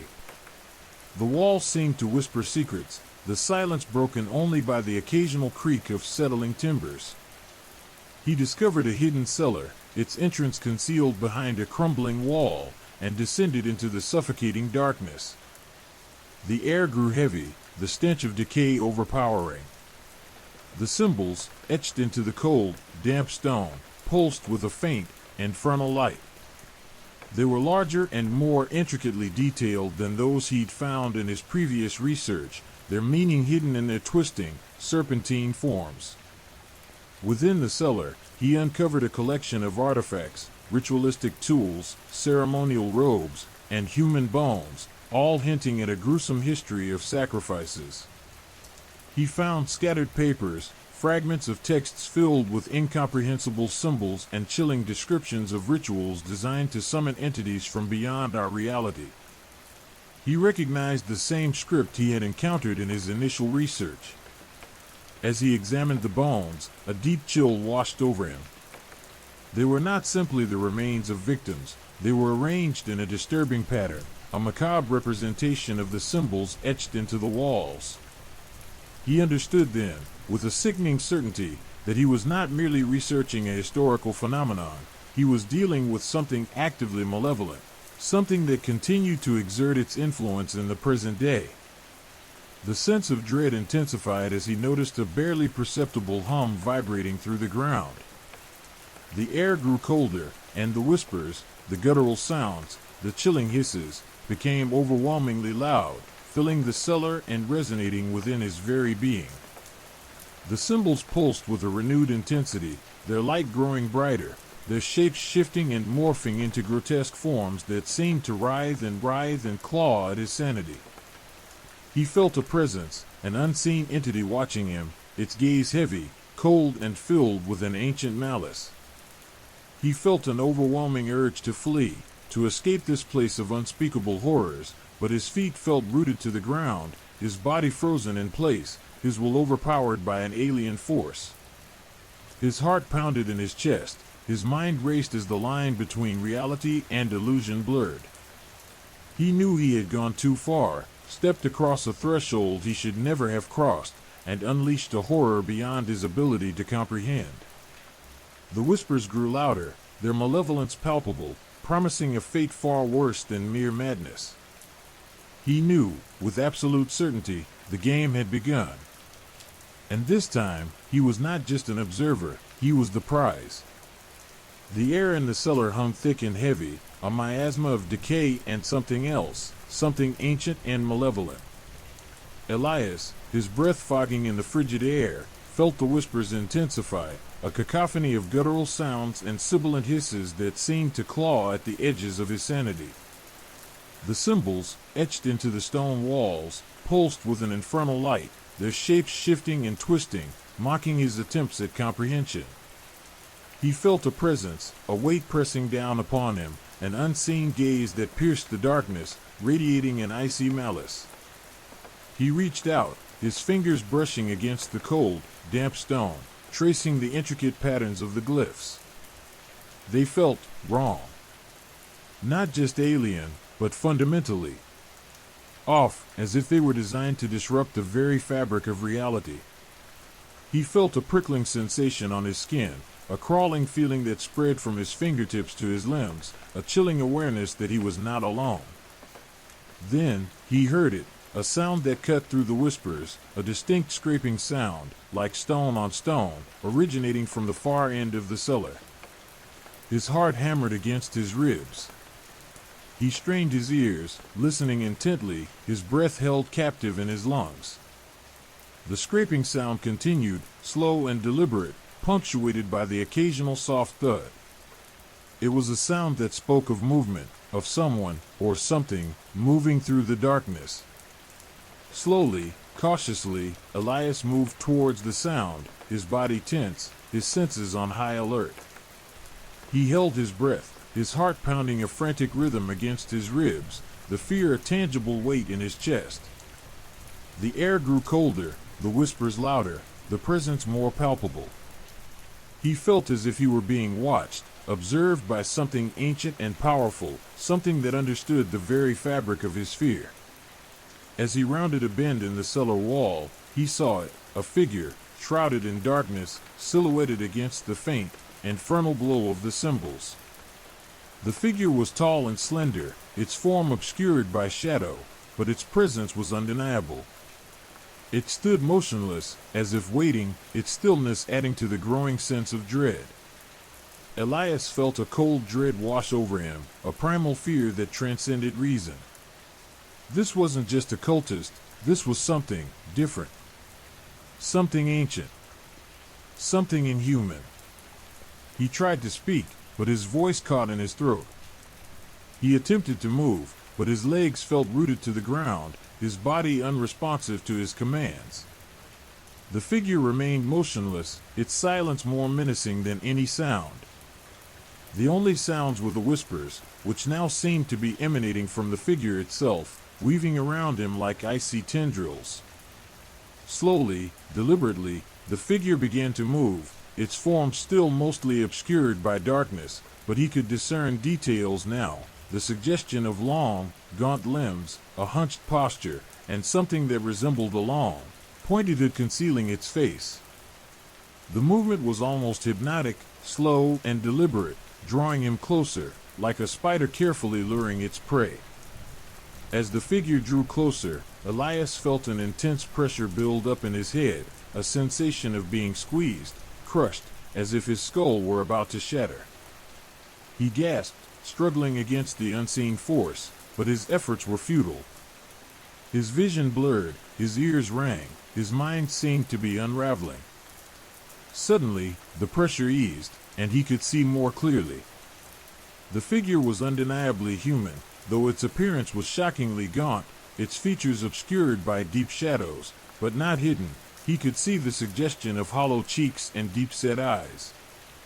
Its skin was ashen, and its clothes were dark and tattered, looking like something salvaged from a grave. But it was the eyes that truly unsettled him.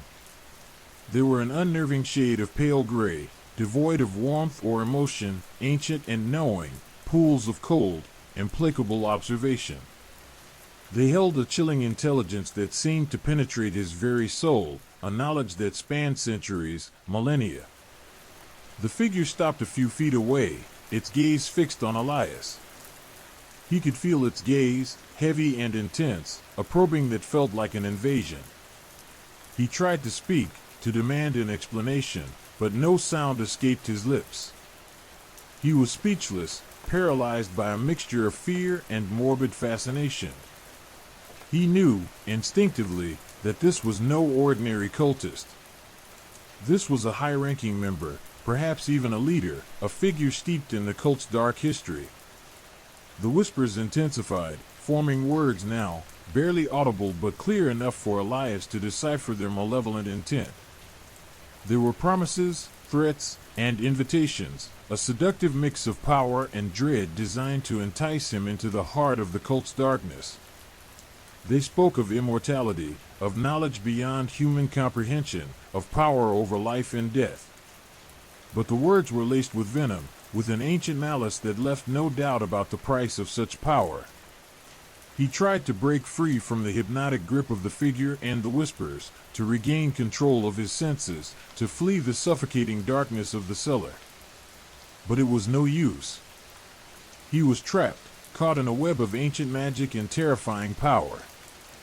The figure raised its hand, its bony fingers extending towards him, and Elias felt a cold dread wash over him, the anticipation of a fate far worse than death.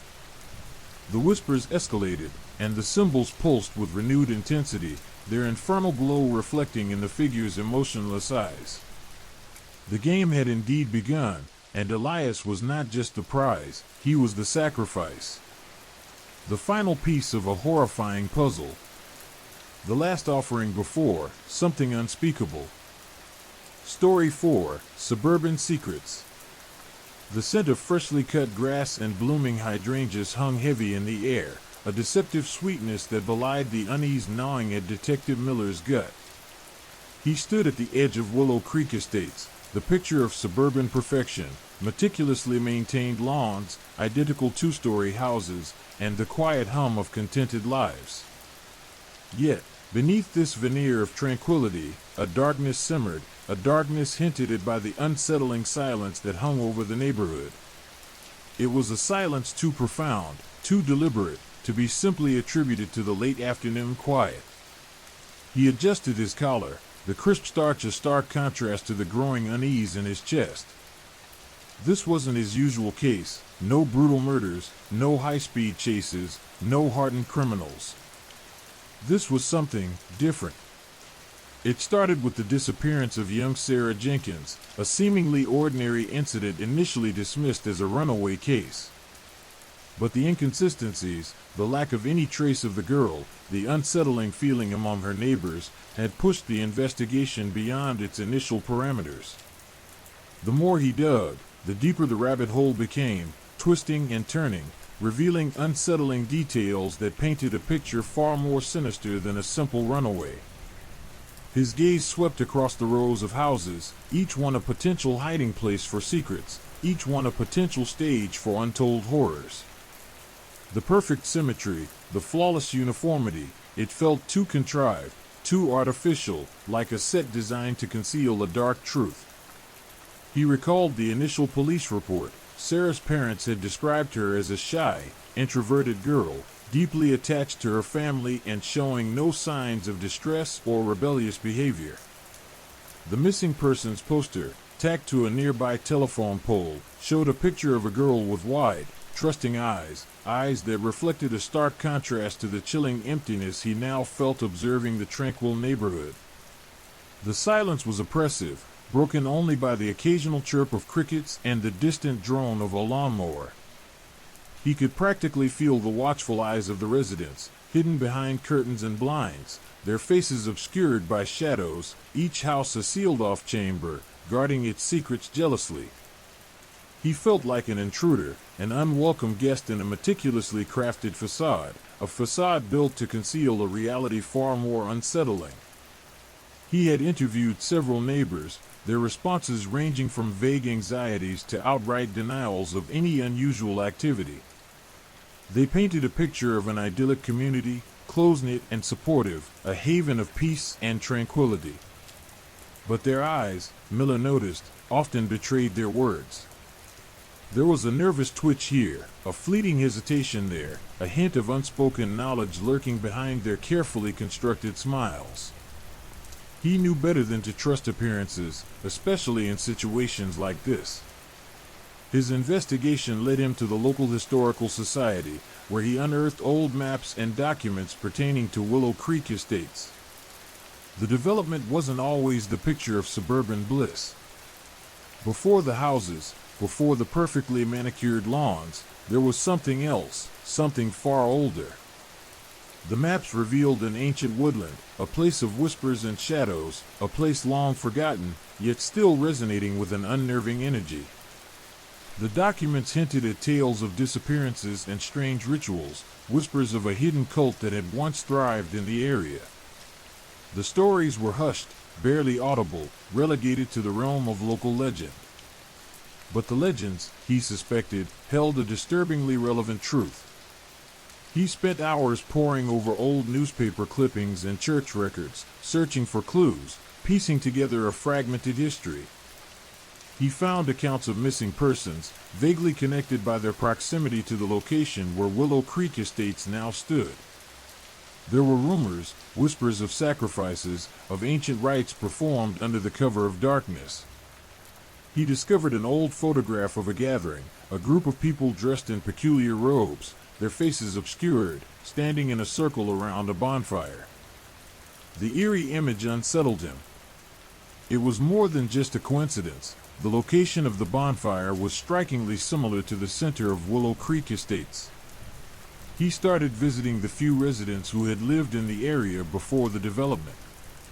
He found Mrs. Gable, a frail old woman with eyes that held the weight of untold years, her stories laced with a haunting mix of fear and resignation. She described a place of deep shadows and unsettling sounds, of nights filled with chanting and the smell of wood smoke and something else, something acrid and metallic. She recounted witnessing strange rituals, shadowy figures moving in the woods, their voices muffled and unintelligible, their movements mesmerizing and terrifying. She spoke of a powerful force that dwelled in the woods, a force that commanded obedience and demanded sacrifices. Her words painted a vivid, horrifying picture of a cult far more ancient and sinister than any he'd encountered in his career. Another resident, an aging groundskeeper named Mr. Abernathy, confirmed some aspects of Mrs. Gable's accounts, adding details that further corroborated her terrifying tales. He spoke of an ancient burial ground, hidden beneath the surface, a place where unsettling energy still lingered. He'd stumbled upon strange symbols carved into some of the old trees, symbols eerily similar to those etched in the cellar Elias had discovered. The symbols, Mr. Abernathy claimed, were a mark of a cult that worshipped an ancient entity, a being whose power transcended human comprehension.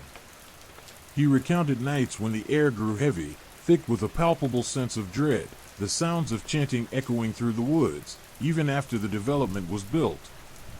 His testimony supported the theory that the cultic activities hadn't fully ceased, they were merely concealed, hidden beneath the idyllic facade of suburban life.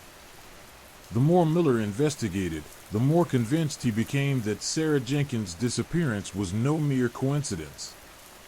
It was part of a larger pattern, a dark ritual, a sacrifice offered to the ancient entity lurking beneath the surface of Willow Creek Estates. The perfectly manicured lawns were a mask, a veil designed to conceal the disturbing reality beneath, a reality far more terrifying than he could have ever imagined.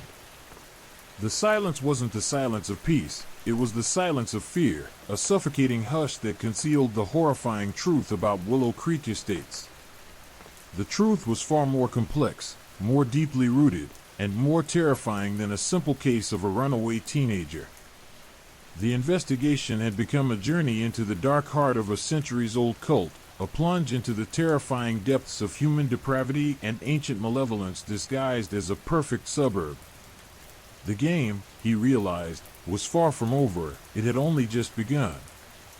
The hunt for Sarah Jenkins had become a struggle against an ancient evil, a battle against a darkness far older than the development, far older than the town itself. And the stakes, he now knew, were far higher than he could have ever anticipated. He was no longer just investigating a missing person, he was facing an ancient, insidious evil, masked by the suburban dream. The perfect facade of Willow Creek Estates had become a chilling battleground, where the fight for survival was just beginning. The rhythmic thump of a jackhammer shattered the afternoon's deceptive calm, a jarring counterpoint to the chirping crickets and the distant hum of lawnmowers. Detective Miller watched from across the street, his gaze fixed on the Jenkins house, the epicenter of his burgeoning nightmare. The renovation, initially intended to update the kitchen, had taken on a life of its own, unearthing secrets far more disturbing than outdated plumbing or crumbling foundations. Mr. Jenkins, a man whose placid exterior barely masked a growing terror, had called him earlier that morning, his voice trembling with a mixture of fear and disbelief. He had stumbled upon something during the demolition, something that had shaken him to his core. Miller approached cautiously, the freshly cut grass crunching under his shoes, the scent of hydrangeas somehow tainted by the palpable sense of dread hanging in the air. Mr. Jenkins met him at the door, his face pale, his eyes wide and haunted. He led Miller into the gutted kitchen, the air thick with the scent of dust and demolition, the exposed beams and wiring casting long, eerie shadows. In the center of the room, partially buried beneath a layer of old floorboards, was a wooden chest, its iron bands rusted and its surface covered in a layer of grime and age. Mr. Jenkins, his hands shaking uncontrollably, pointed a trembling finger toward the chest. I found it while removing the old flooring, he stammered, his voice barely a whisper. It was buried, hidden. The chest was small, almost insignificant in the vast expanse of the demolished kitchen, yet it exuded an aura of profound antiquity, a palpable sense of age and mystery. Miller knelt beside the chest, carefully examining its surface. The iron bands were intricately carved with symbols that were unfamiliar yet strangely unsettling, their lines flowing in serpentine, hinting at a power both ancient and unsettling. He cautiously opened the chest, revealing its contents, a collection of strange artifacts, each one more disturbing than the last. At the bottom, nestled amongst the other objects, was a leather-bound journal, its pages brittle with age. The handwriting was elegant, yet cryptic, written in a language that Miller didn't recognize. Scattered throughout the journal were pressed flowers and dried herbs, their vibrant colors faded to muted shades of brown and ochre, hinting at their ancient age. The scent they emitted was both sweet and acrid, strangely unsettling. The journal itself appeared to have seen years of ritualistic use, its worn pages suggesting frequent consultation and reference. Beside the journal lay several small, intricately carved wooden figurines, depicting grotesque and distorted human figures engaged in bizarre and unsettling poses. Their faces were masked, their features obscured, their expressions frozen in a state of perpetual torment. The wood itself was dark, almost black, as if imbued with a malevolent energy. Miller felt a prickling sensation on his skin, a feeling of unease that seemed to emanate from the figurines themselves. Among the figurines were several small pouches, stitched from a coarse, dark fabric. Miller carefully opened one, revealing a collection of bone fragments, small and oddly shaped. They felt strangely light in his hand, almost weightless, as if defying the laws of nature itself. He felt a cold dread creep up his spine, realizing that they were likely human remains. The most disturbing find, however, was a single, tarnished silver amulet, shaped like a serpent coiled around a skull. The serpent's eyes were two tiny, perfectly round gemstones that pulsed with a faint, internal light. As Miller held it, he felt a surge of cold energy that permeated his body, leaving him feeling chilled and strangely weak. The combination of the artifacts, the journal, the figurines, the bone fragments, and the amulet, painted a disturbingly clear picture.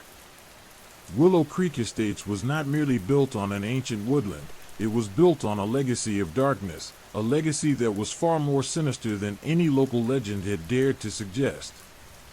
The artifacts spoke of rituals, sacrifices, and an ancient entity worshipped by a shadowy cult. The suburban utopia was a meticulously crafted facade, a veil concealing a horrifying truth. Miller carefully documented each item, his mind racing as he pieced together the fragments of this chilling puzzle. The symbols carved into the chest and the journal's cryptic script hinted at a language older than the town itself. The figurines depicted rituals that were both grotesque and strangely familiar, echoing the whispers and legends he had encountered during his investigation. The bone fragments were undeniable evidence of human sacrifice, a grim confirmation of the horrifying rumors. And the amulet felt like the key, the linchpin that connected all the disparate pieces. It pulsed faintly, its energy cold and unnerving. He suspected the residents of Willow Creek Estates were largely unaware of the dark history buried beneath their homes. Their silence, previously interpreted as peaceful contentment, was now a haunting reminder of an unspoken pact, a collective denial of a reality far too terrifying to confront. Their idyllic existence was a desperate attempt to suppress the horrifying legacy of the ancient cult, a charade that could collapse at any moment, revealing the brutal truth beneath. The amulet, pulsating faintly in his hand, seemed to mock this illusion of peace, a constant reminder of the sinister forces at play. The discovery of the chest and its unsettling contents shifted the focus of Miller's investigation. It was no longer simply a missing persons case, it was a confrontation with a power far older and more sinister than he could have imagined. The seemingly perfect suburb was a stage for a terrifying ritual, its facade concealing a dark history of human sacrifice and ancient malevolence. The fight for Sarah Jenkins' life, if she was even still alive, had become a struggle against forces beyond human comprehension, a desperate attempt to unravel the chilling secrets of Willow Creek Estates and expose the horrifying truth concealed beneath its picturesque exterior. The hunt was far from over. In fact, it had just begun, and the stakes were higher than he had ever dared to believe. The quiet suburban streets held a terrifying secret, a secret that was about to be unleashed. The nightmare was only just unfolding, and Detective Miller was caught in its chilling embrace. The amulet, still pulsing faintly in his pocket, served as a chilling reminder of the ancient power he was facing, a power that was far more ancient and far more dangerous than he could have ever imagined. The struggle for survival had just begun. The rhythmic thump of the jackhammer faded, replaced by an unsettling silence. Mr. Jenkins, still visibly shaken, watched Miller meticulously photograph each item recovered from the chest. The detective's methodical approach, however, couldn't quite mask the growing unease he felt. This wasn't just a collection of antiques. This was a meticulously curated archive of dark rituals, a tangible testament to something ancient and profoundly malevolent. "There's something else," Mr. Jenkins whispered, his voice barely audible above the rustling leaves outside. He pointed towards the corner of the excavated area, where a section of the original foundation remained untouched. It was a small, oddly shaped protrusion, unlike the rest of the foundation. I tried to remove it, but it wouldn't budge. It's like it's sealed." Miller approached the anomaly cautiously. The concrete was remarkably solid, showing no signs of decay or weakness. He tapped it with his knuckles, the sound strangely hollow. He ran his hand over the surface, feeling for any irregularities or seams, but found nothing. He was about to reach for his tools when Mr. Jenkins gasped. "Look," he breathed, his eyes wide with terror. A faint, pulsating glow emanated from beneath the concrete, a soft, ethereal light that pulsed rhythmically, growing stronger and then fading back into near invisibility. The light wasn't coming from the concrete itself, it seemed to emanate from something beneath. Miller felt a cold dread clutch at his heart. He knew then that this wasn't simply an old foundation, it was a hidden chamber, a secret space carefully concealed beneath the idyllic suburban landscape. The glow wasn't just light, it was a sign, a beacon calling to something, or someone. With the help of the demolition crew, they carefully removed the stubborn concrete section, revealing a narrow, stone-lined shaft descending into darkness. The air coming from the opening was cold and damp, carrying with it the faint scent of mildew and something else, something acrid and unsettling, like burnt incense and decaying flesh. The pulsating glow emanated from the depths, beckoning them further into the unknown. Miller, his gut churning with a mixture of dread and morbid curiosity, secured a rope and harness, lowered himself into the shaft. The air grew colder as he descended, the darkness pressing in on him, the pulsating glow becoming increasingly intense. The shaft was narrow, forcing him to move carefully, his flashlight beam slicing through the oppressive gloom. After what seemed like an eternity, he reached the bottom.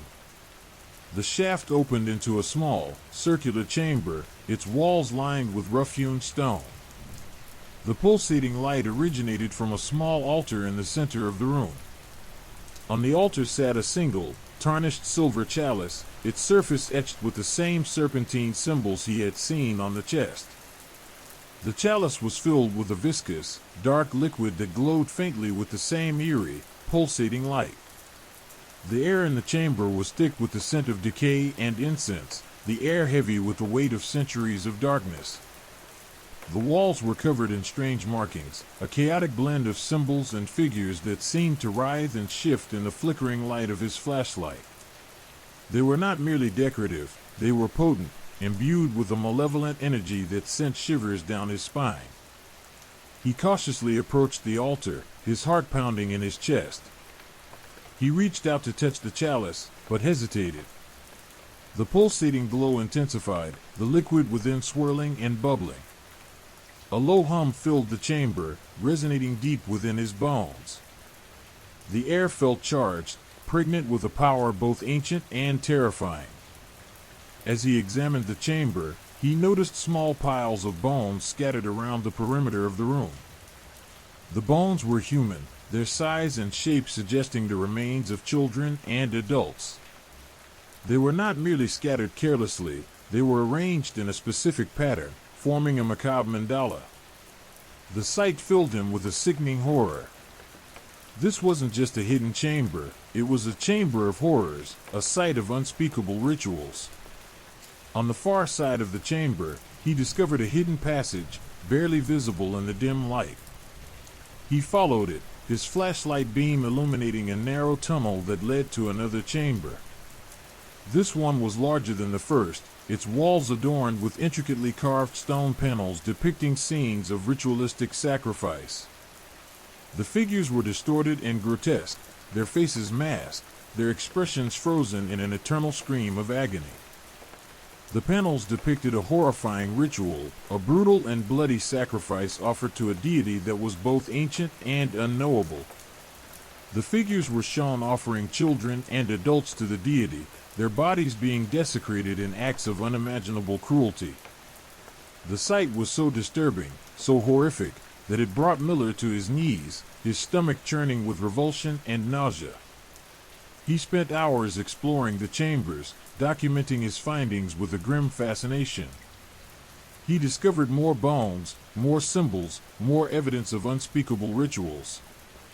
The deeper he delved, the more he realized that the Willow Creek Estates was not merely built upon a dark history, it was a living testament to it. The rituals, the sacrifices, the ancient deity, they were all real, all alive, all intertwined with the very fabric of the suburban community above. He climbed back up the shaft, the rope heavy in his hands, his mind reeling from the horrors he had witnessed. He knew that his investigation had just scratched the surface. The secrets buried beneath Willow Creek Estates were far more profound and far more terrifying than he had ever imagined. This wasn't just a missing persons case anymore, it was a fight for survival against a power that was older than civilization itself, a battle against an evil that was deeply entrenched in the heart of suburban America. The pulsating glow from the chalice, a beacon in the darkness, was a constant reminder of the ancient evil lurking beneath the placid surface of his world. The nightmare was far from over, it had only just begun, and Detective Miller was caught in its deadly embrace. The hunt was on, and the stakes were higher than ever before. The quiet suburban streets held a far more terrifying secret than he had initially imagined, and he knew that this secret would not stay buried for long. The truth, like the pulsating glow, was about to break through the surface and consume them all.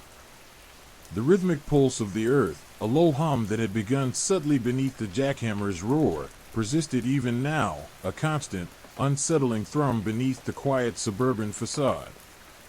Detective Miller, emerging from the subterranean horror, felt the vibrations resonate in the soles of his feet, a chilling reminder of the abyss he glimpsed. He exchanged a look with Mr. Jenkins, the homeowner, whose eyes reflected a mixture of terror and dawning comprehension. The quiet horror of Willow Creek Estates was no longer a buried secret. It was vibrating, pulsing, threatening to erupt into the daylight. The initial shock gave way to a chilling suspicion. Miller, his mind still grappling with the images of ritualistic sacrifice and ancient symbols, began to scrutinize the seemingly idyllic neighborhood with a newfound, grim perspective. The neatly manicured lawns, the identical houses, the friendly waves exchanged between neighbors, all seemed to mask a deeper, more sinister reality. He found himself studying the faces of those he'd encountered, searching for a flicker of recognition, a hint of complicity in the unspeakable horrors he had uncovered. Mrs. Gable, with her perpetually sweet smile and freshly baked cookies, now appeared as a potential accomplice. Her overly solicitous inquiries about Mr. Jenkins's excavation, her seemingly innocent observations, they all seemed laced with a disconcerting undercurrent of knowledge. The way she'd lingered by the construction site, watching with an unsettling intensity, now seemed less like neighborly curiosity and more like furtive surveillance. Her flawless exterior seemed like a carefully constructed mask, concealing something dark and terrible beneath. Then there was Mr. Henderson, the retired history professor, his house always shrouded in an eerie quiet.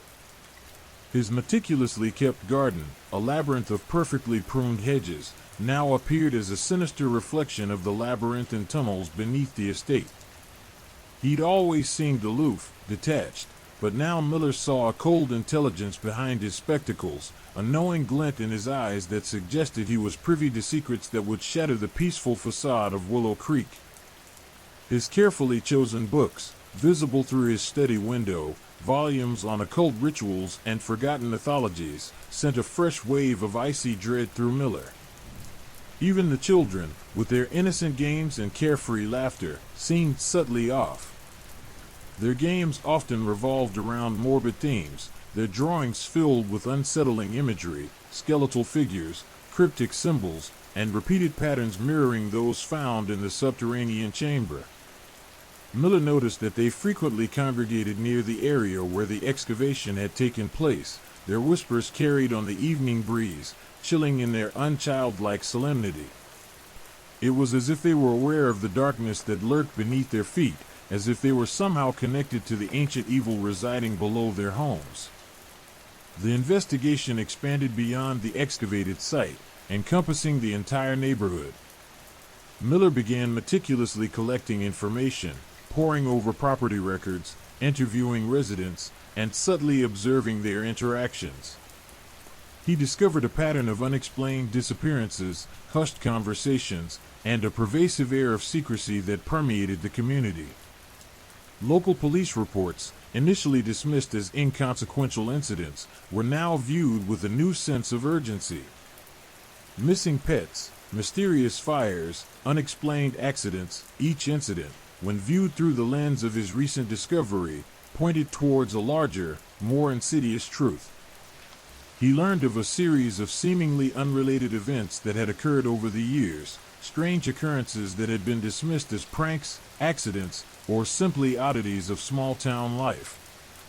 A series of unexplained deaths, often attributed to natural causes, showed a striking pattern. All those who had died were connected, albeit tenuously, to the original Willow Creek founders.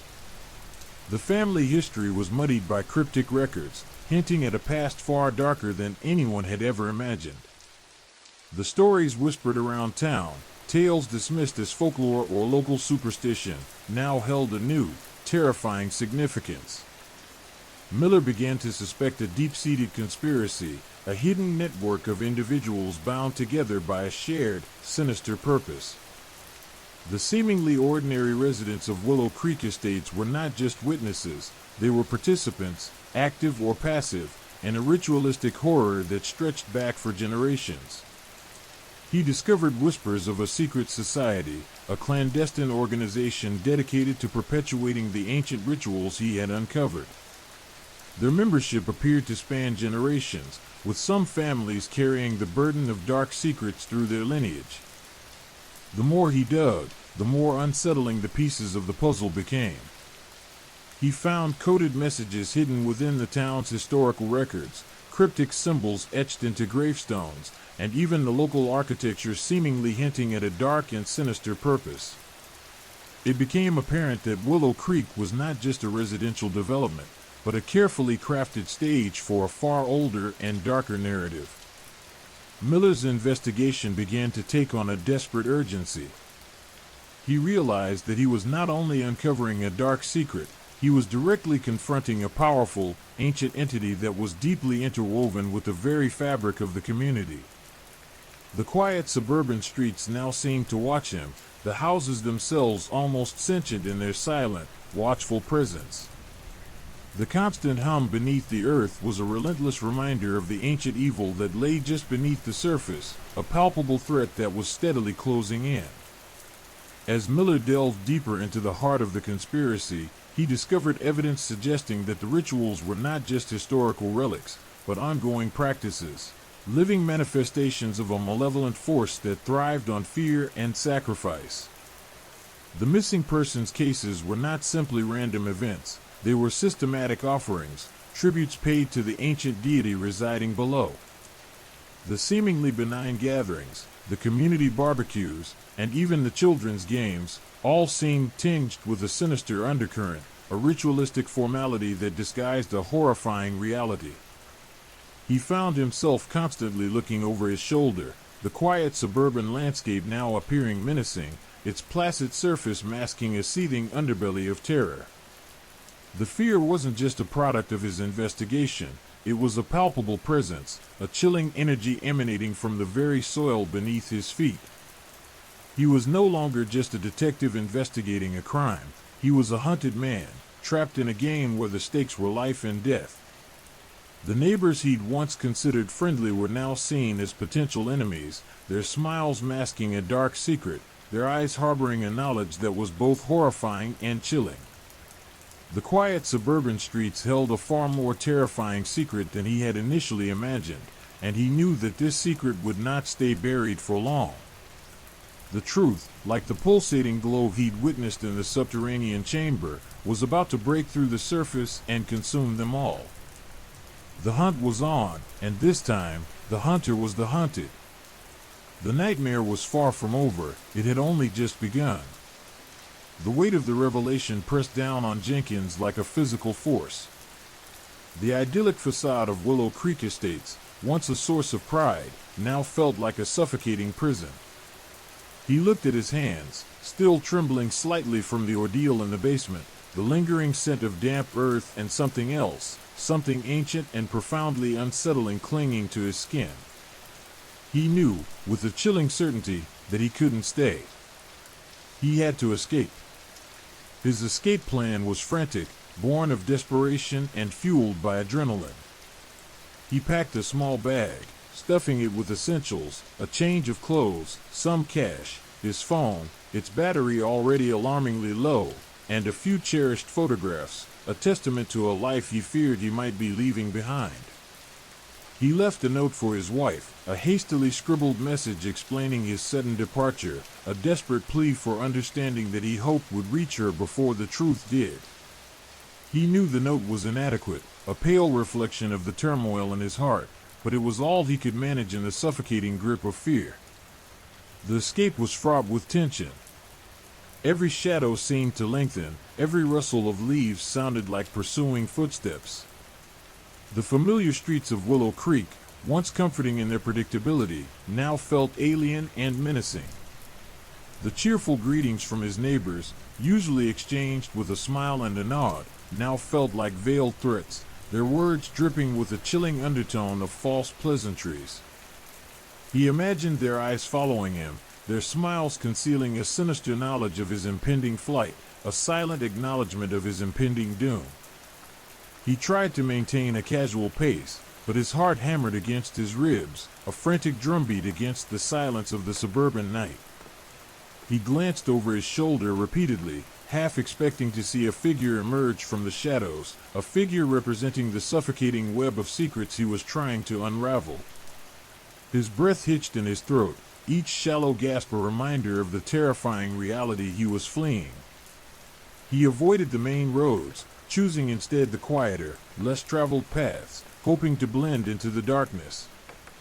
The darkness, however, felt far from comforting. It was thick and heavy, pregnant with the unspoken dread that hung over Willow Creek. It was a darkness that seeped into his bones, chilling him to the core despite the relatively mild autumn air. He reached the edge of the development, his heart pounding like a war drum. The escape route was a narrow, unpaved road that led to the bordering woods, a path he'd often avoided, preferring the well-lit streets of his neighborhood. Now, it was his only hope. The trees loomed over him, their branches gnarled and twisted, like skeletal fingers reaching out to grasp him. He felt their presence, their silent observation, a reminder that he was not yet safe. As he ventured deeper into the woods, the fear intensified. The darkness was absolute, broken only by the occasional glimmer of moonlight filtering through the dense canopy. Every snap of a twig, every rustle of leaves, sent a jolt of panic through him. He imagined eyes watching him from the darkness, unseen figures lurking in the shadows, ready to drag him back into the nightmare he was desperate to escape. He could almost feel the rhythmic pulse of the earth, the same unsettling hum he had felt in the basement, resonating beneath his feet. It was a constant, chilling reminder of the ancient evil that lurked beneath the seemingly peaceful surface of Willow Creek. It felt as if the very ground itself was against him, unwilling to let him escape its clutches. The night was filled with an almost palpable sense of dread.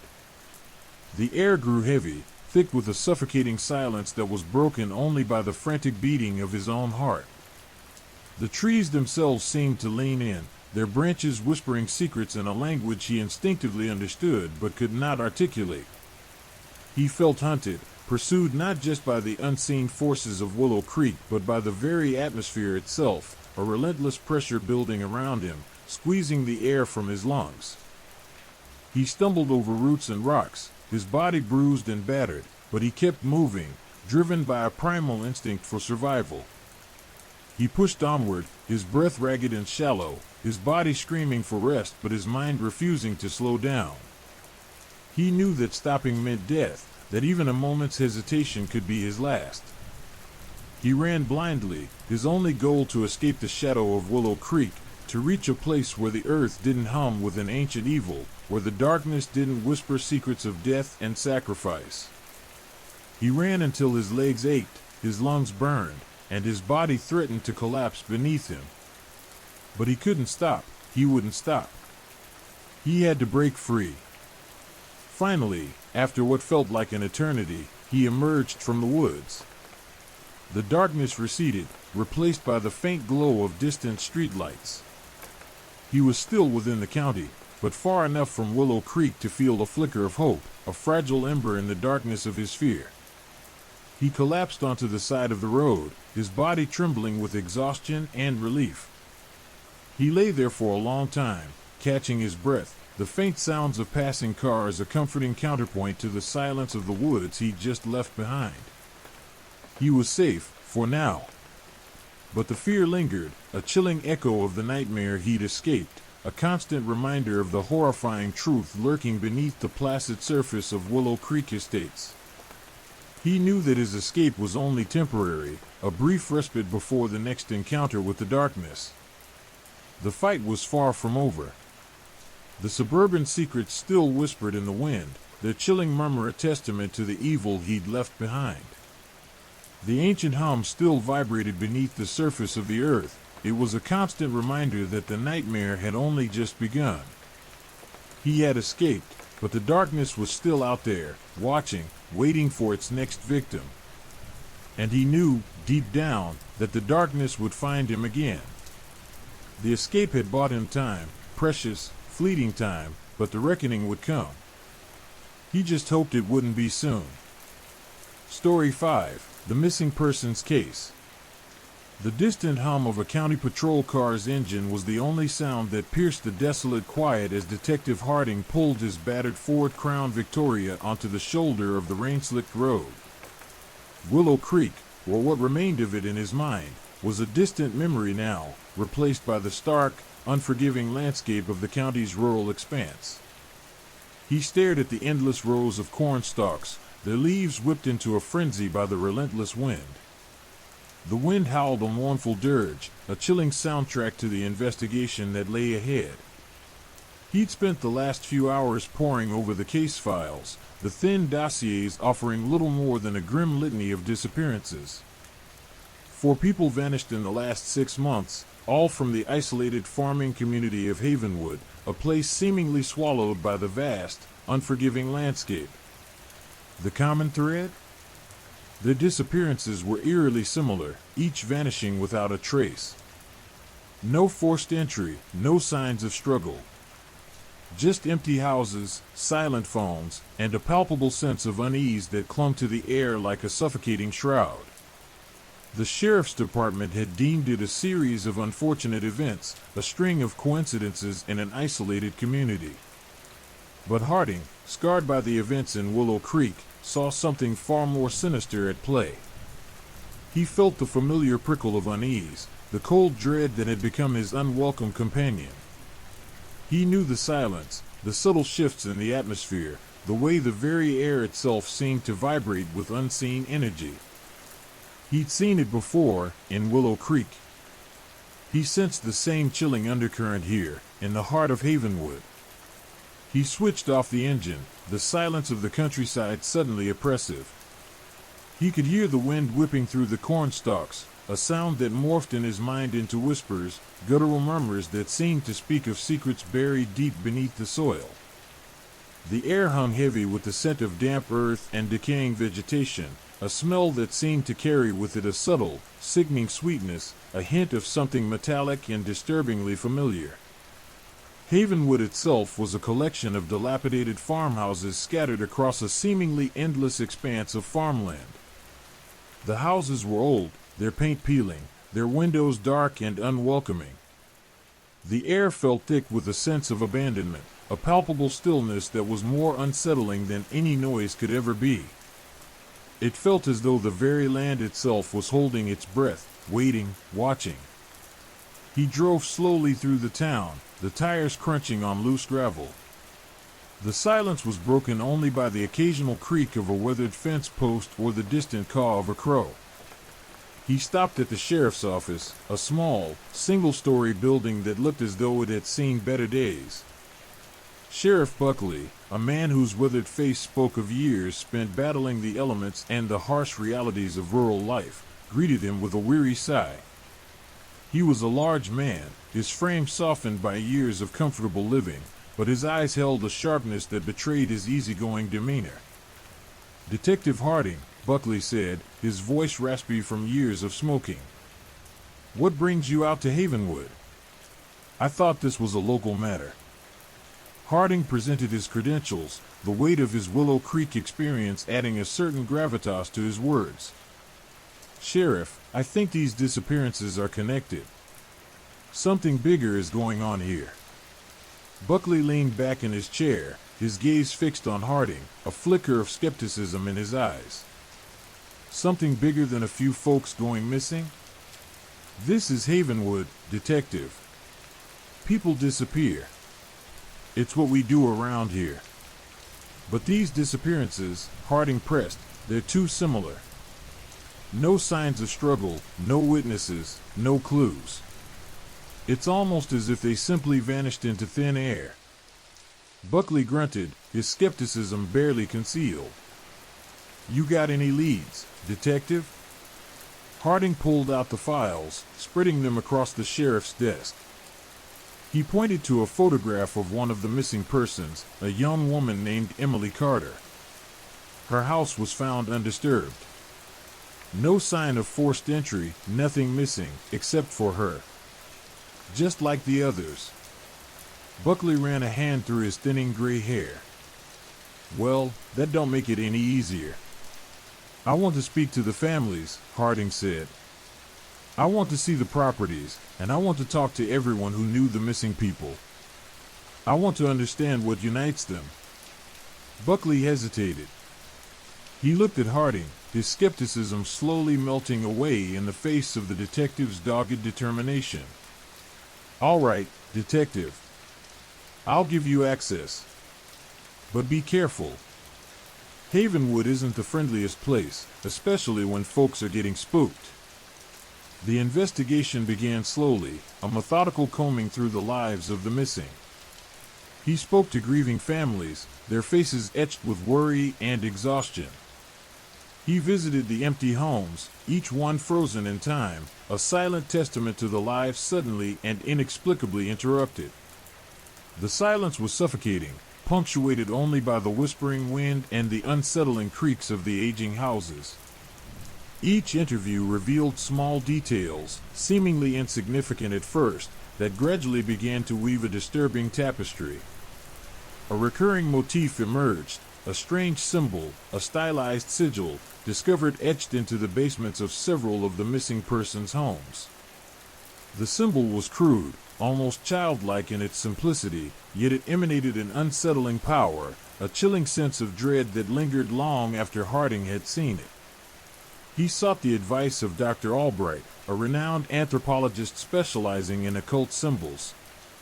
Albright examined the sigil, his eyes widening with a mixture of fascination and horror. "This," he said, his voice hushed with awe, "is no mere children's drawing. This is ancient. This is powerful." Albright explained that the symbol was connected to an ancient fertility cult, its origins lost in the mists of time. The cult, he explained, believed in ritualistic sacrifice, offering up their members to appease an ancient deity. The symbol, he said, was a marker, a sign of the cult's presence. Harding felt a chill crawl down his spine. The pieces were beginning to fit together, forming a horrifyingly coherent picture. The disappearances weren't random events. They were sacrifices, carefully chosen and ritually offered to an unseen entity. The idyllic facade of Havenwood hid a horrifying secret, a dark underbelly of ancient rituals and forgotten deities. The fight was far from over. The nightmare had only just begun. And he knew, with a chilling certainty, that he was just beginning to scratch the surface of something far older, far more terrifying than he could have ever imagined. The symbol, a crude rendering of what Albright described as a stylized serpent coiled around a crescent moon, haunted Harding. He found it etched into the dusty floorboards of Emily Carter's basement, barely visible beneath layers of grime. It was also faintly discernible, almost ghostly, on the weathered stone foundation of another victim's home, Jacob Riley's. The simplicity of the design belied a disturbing power. It seemed to pulse with a latent energy, a silent scream trapped within the lines. Harding felt a growing unease, a prickling sensation at the back of his neck that had nothing to do with the damp chill of the old houses. This was something far more profound, a feeling of being watched, of being observed by something ancient and malevolent. Dr. Albright's explanation deepened the mystery. The fertility cult, he revealed, was not merely a historical footnote. Evidence suggested pockets of its adherents still existed, clinging to their archaic beliefs and practices in the shadows of modern society. Their rituals, Albright explained, were designed to ensure the bounty of the land, to appease a capricious deity through the offering of human sacrifices, a chilling echo of practices long relegated to the darkest corners of history. The cult, he speculated, believed that the sacrifice of young, vibrant lives renewed the land's fertility, ensuring bountiful harvests and prosperity. The missing persons, all relatively young and healthy, seemed to fit this grim profile. Harding's investigation expanded beyond the immediate vicinity of the victims' homes. He began a meticulous search of the surrounding area, his eyes scanning every nook and cranny for any further evidence. The seemingly endless fields of cornstalks, previously seen as a symbol of the area's agricultural heartland, now appeared menacing, obscuring hidden pathways and potential clues. The relentless wind seemed to whisper secrets, carrying with it the scent of damp earth and a faint, unsettling sweetness, the same cloying metallic tang he'd noticed near Emily Carter's house. He began to associate this smell with the presence of the cult, an olfactory marker of their dark rituals. Days bled into weeks as Harding delved deeper into the heart of Havenwood's chilling secret. He discovered a network of barely visible trails hidden within the dense cornfields, pathways that seemed to lead to secluded areas, places untouched by the casual observer. These trails, he suspected, were used by the cult for their clandestine movements, pathways to and from their hidden sanctuary. One such trail led Harding to a secluded grove of ancient oak trees, their gnarled branches twisted into grotesque shapes, their leaves rustling with an unsettling purpose. At the center of the grove, half hidden beneath a tangle of vines and undergrowth, he found a small, dilapidated stone structure. It was a crumbling edifice, its walls covered in moss and lichen, the entrance partially obscured by overgrown vegetation. The air here was different, thick with a palpable sense of dread, a suffocating weight that pressed down on Harding's chest. Inside, the structure was little more than a single chamber, the stone walls damp and cold. The air hung heavy with the stench of decay and the metallic sweetness he'd grown to dread. In the center of the chamber, on a crude altar constructed from rough-hewn stone, he found a collection of disturbing artifacts, a collection of rusted ceremonial knives, stained with what he suspected to be dried blood, fragments of bone, bleached white by time and exposure, and several intricately woven baskets filled with dried herbs and strange, unidentified roots. The serpent moon sigil was etched into the altar itself, larger and more prominently displayed than any he'd encountered before. He also discovered a hidden compartment within the altar, containing several worn leather-bound books filled with cryptic writings and disturbing illustrations. The language was ancient, indecipherable to Harding, but the images were clear enough to send shivers down his spine. The illustrations depicted scenes of ritualistic sacrifice, figures adorned in strange robes performing ceremonies under the light of a blood-red moon. The images were visceral, horrifying, and undeniably real. They confirmed his worst fears. The Havenwood disappearances were not merely isolated incidents. They were part of a larger, more sinister pattern. A series of carefully orchestrated sacrifices designed to appease an ancient and malevolent deity.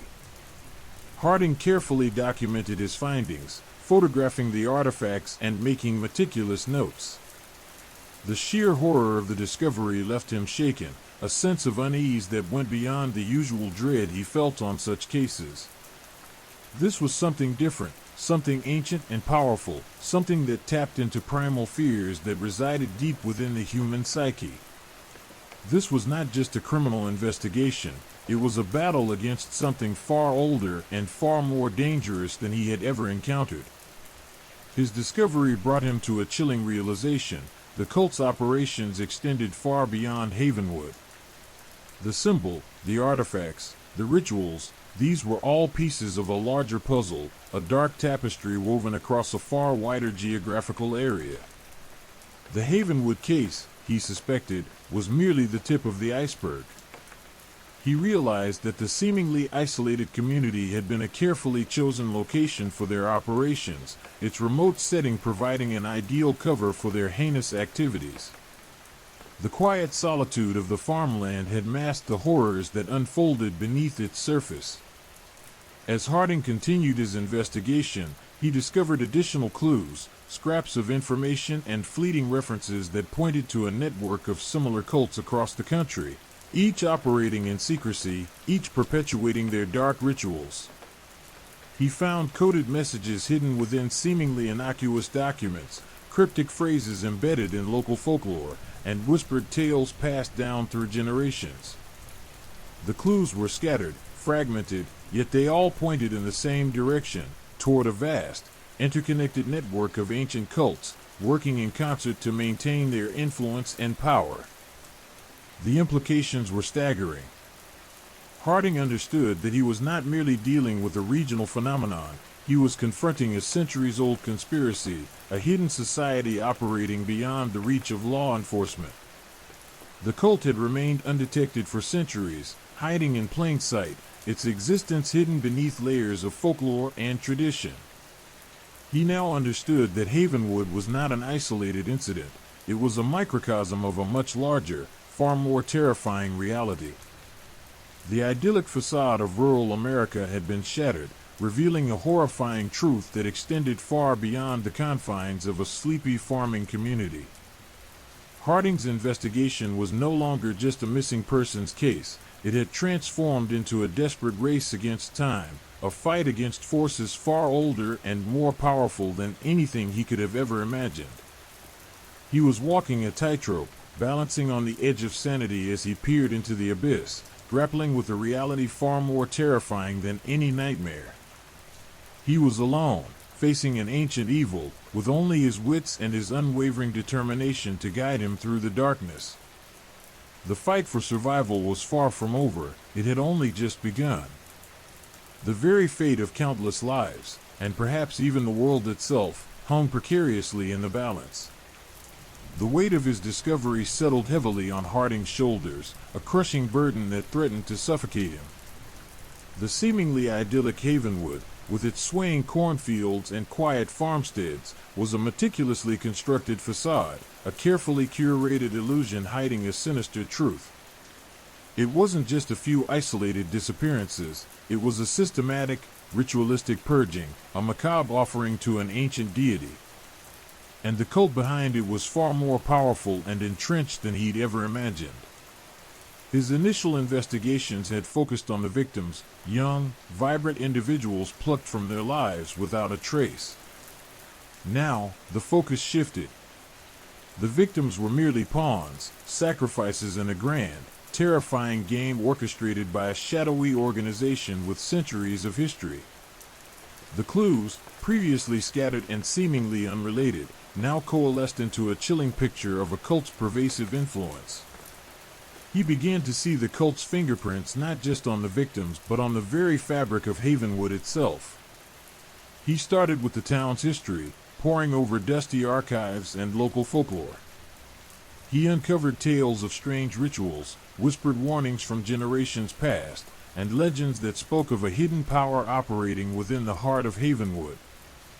These weren't just campfire stories, they were echoes of a living, breathing horror, remnants of a tradition passed down through generations, guarded fiercely by the cult's initiates.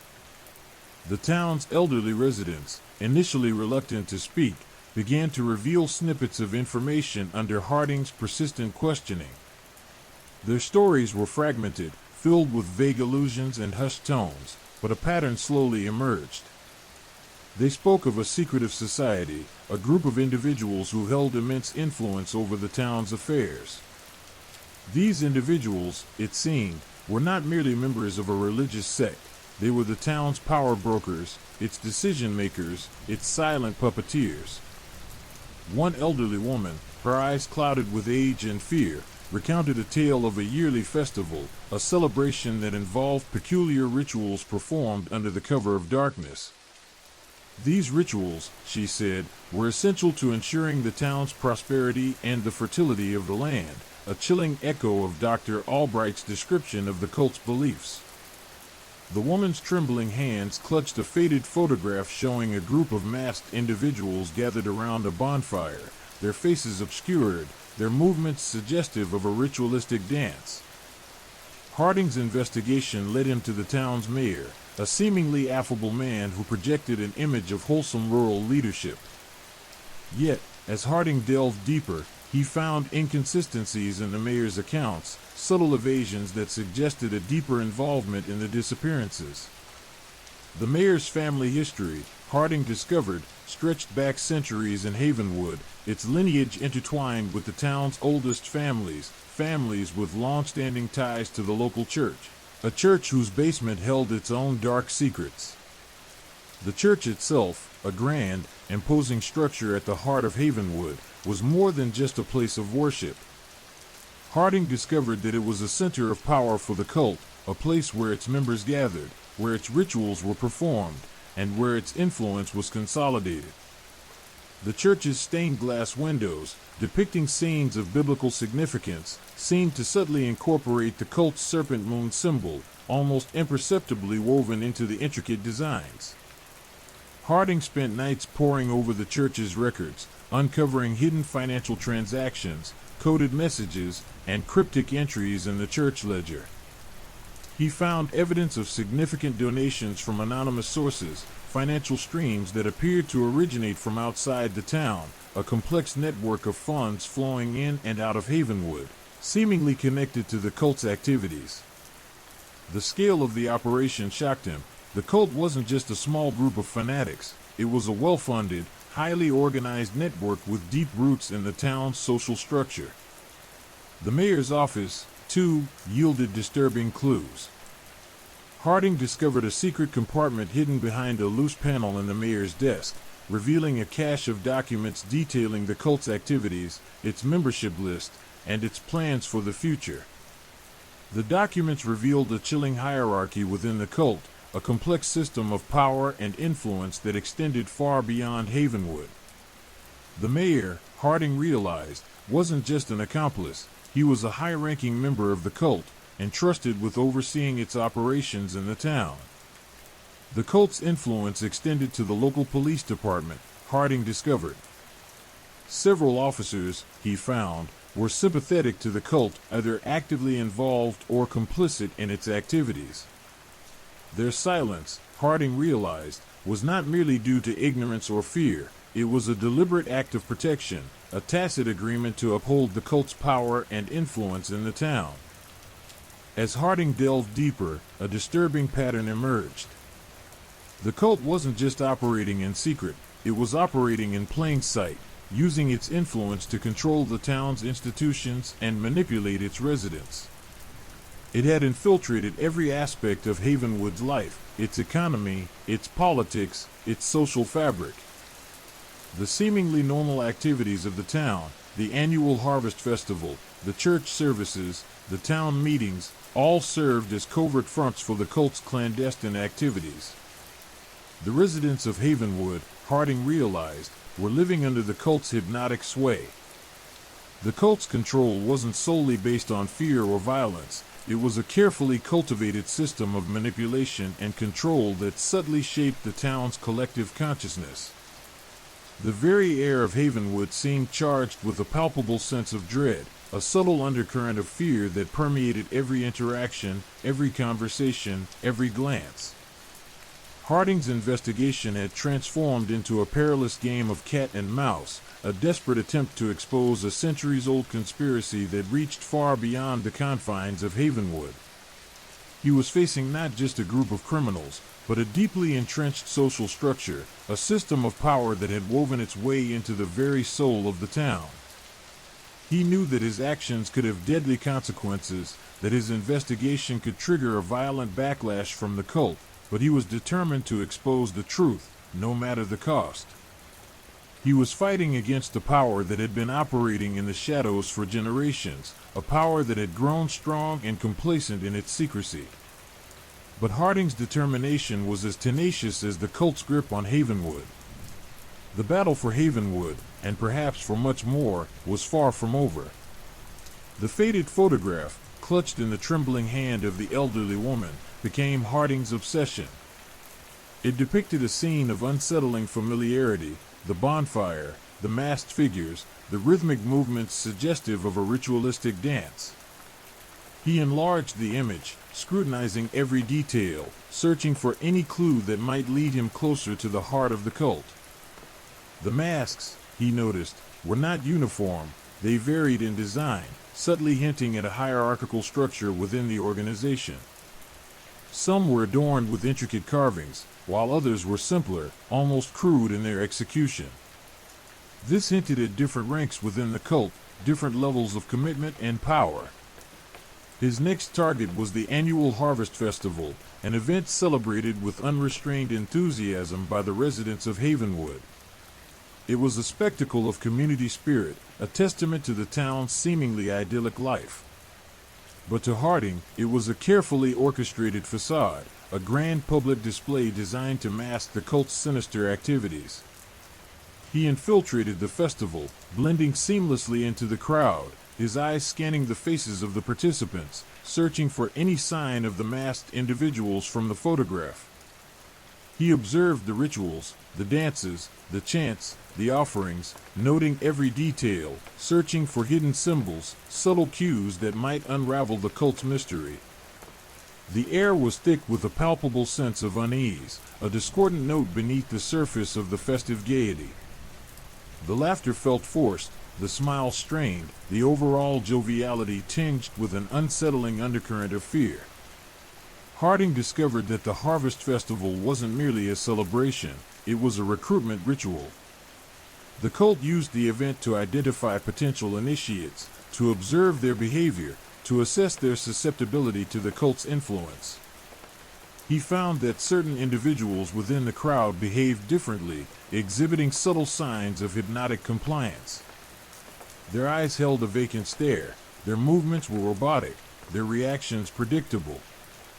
These were the cult's initiates, individuals who had been subtly drawn into the cult's web, their minds molded and manipulated by the cult's insidious influence. They moved among the crowd, unnoticed, their actions mirroring the movements of the masked figures in the photograph. His investigation led him to a secluded area on the outskirts of Havenwood, a place shrouded in mystery and steeped in local folklore. It was an old abandoned farmhouse, its decaying structure a testament to the passage of time, its eerie silence broken only by the rustling of the wind through the overgrown fields surrounding it. This was where the cult performed its most sinister rituals, where the missing persons were taken before their horrifying fate. The farmhouse was a maze of dark, musty rooms, each filled with disturbing relics of the cult's activities. He found human bones scattered across the floor, remnants of past sacrifices. The walls were covered in strange symbols, their meaning obscure but chillingly suggestive of ritualistic practices. The air was heavy with the stench of decay and the palpable presence of evil. He discovered a hidden cellar beneath the house, a dark, damp space where the cult conducted its sacrifices, offering its victims to a nameless deity. The walls of the cellar were covered in bloodstains, a horrifying testament to the atrocities committed within its walls. Harding discovered a series of hidden tunnels leading away from the farmhouse, a network of underground passageways that extended throughout Havenwood, connecting various locations within the town.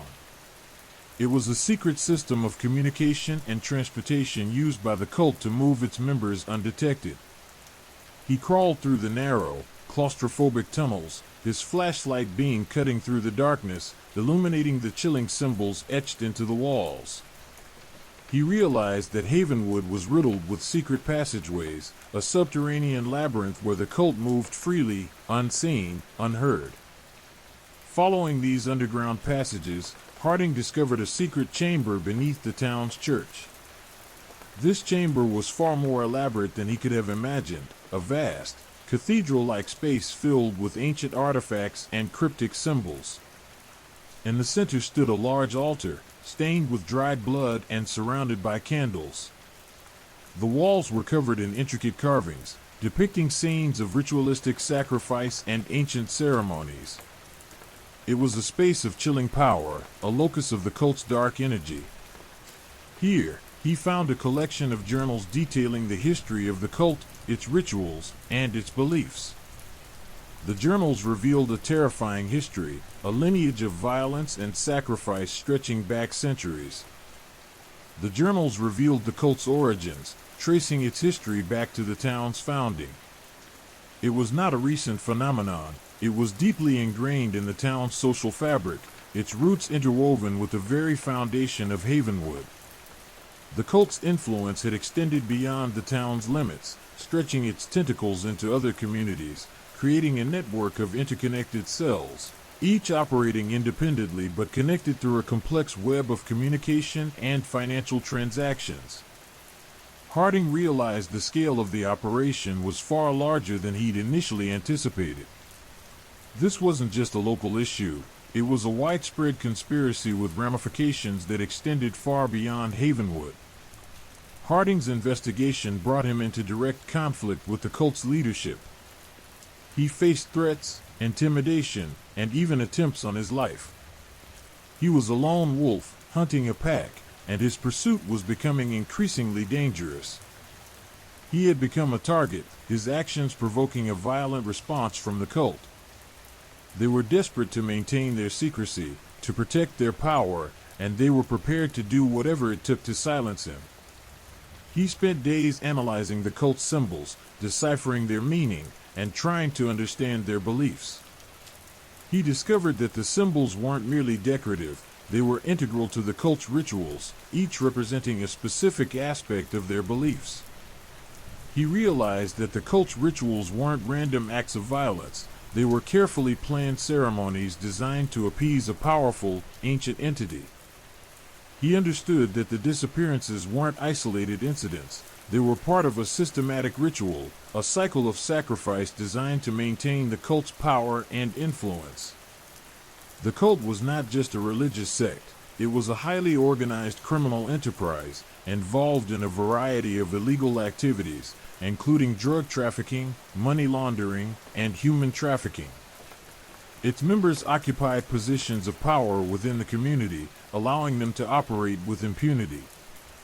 Their influence extended beyond the local police department. It reached into the state and federal levels, creating a complex network of corruption and complicity.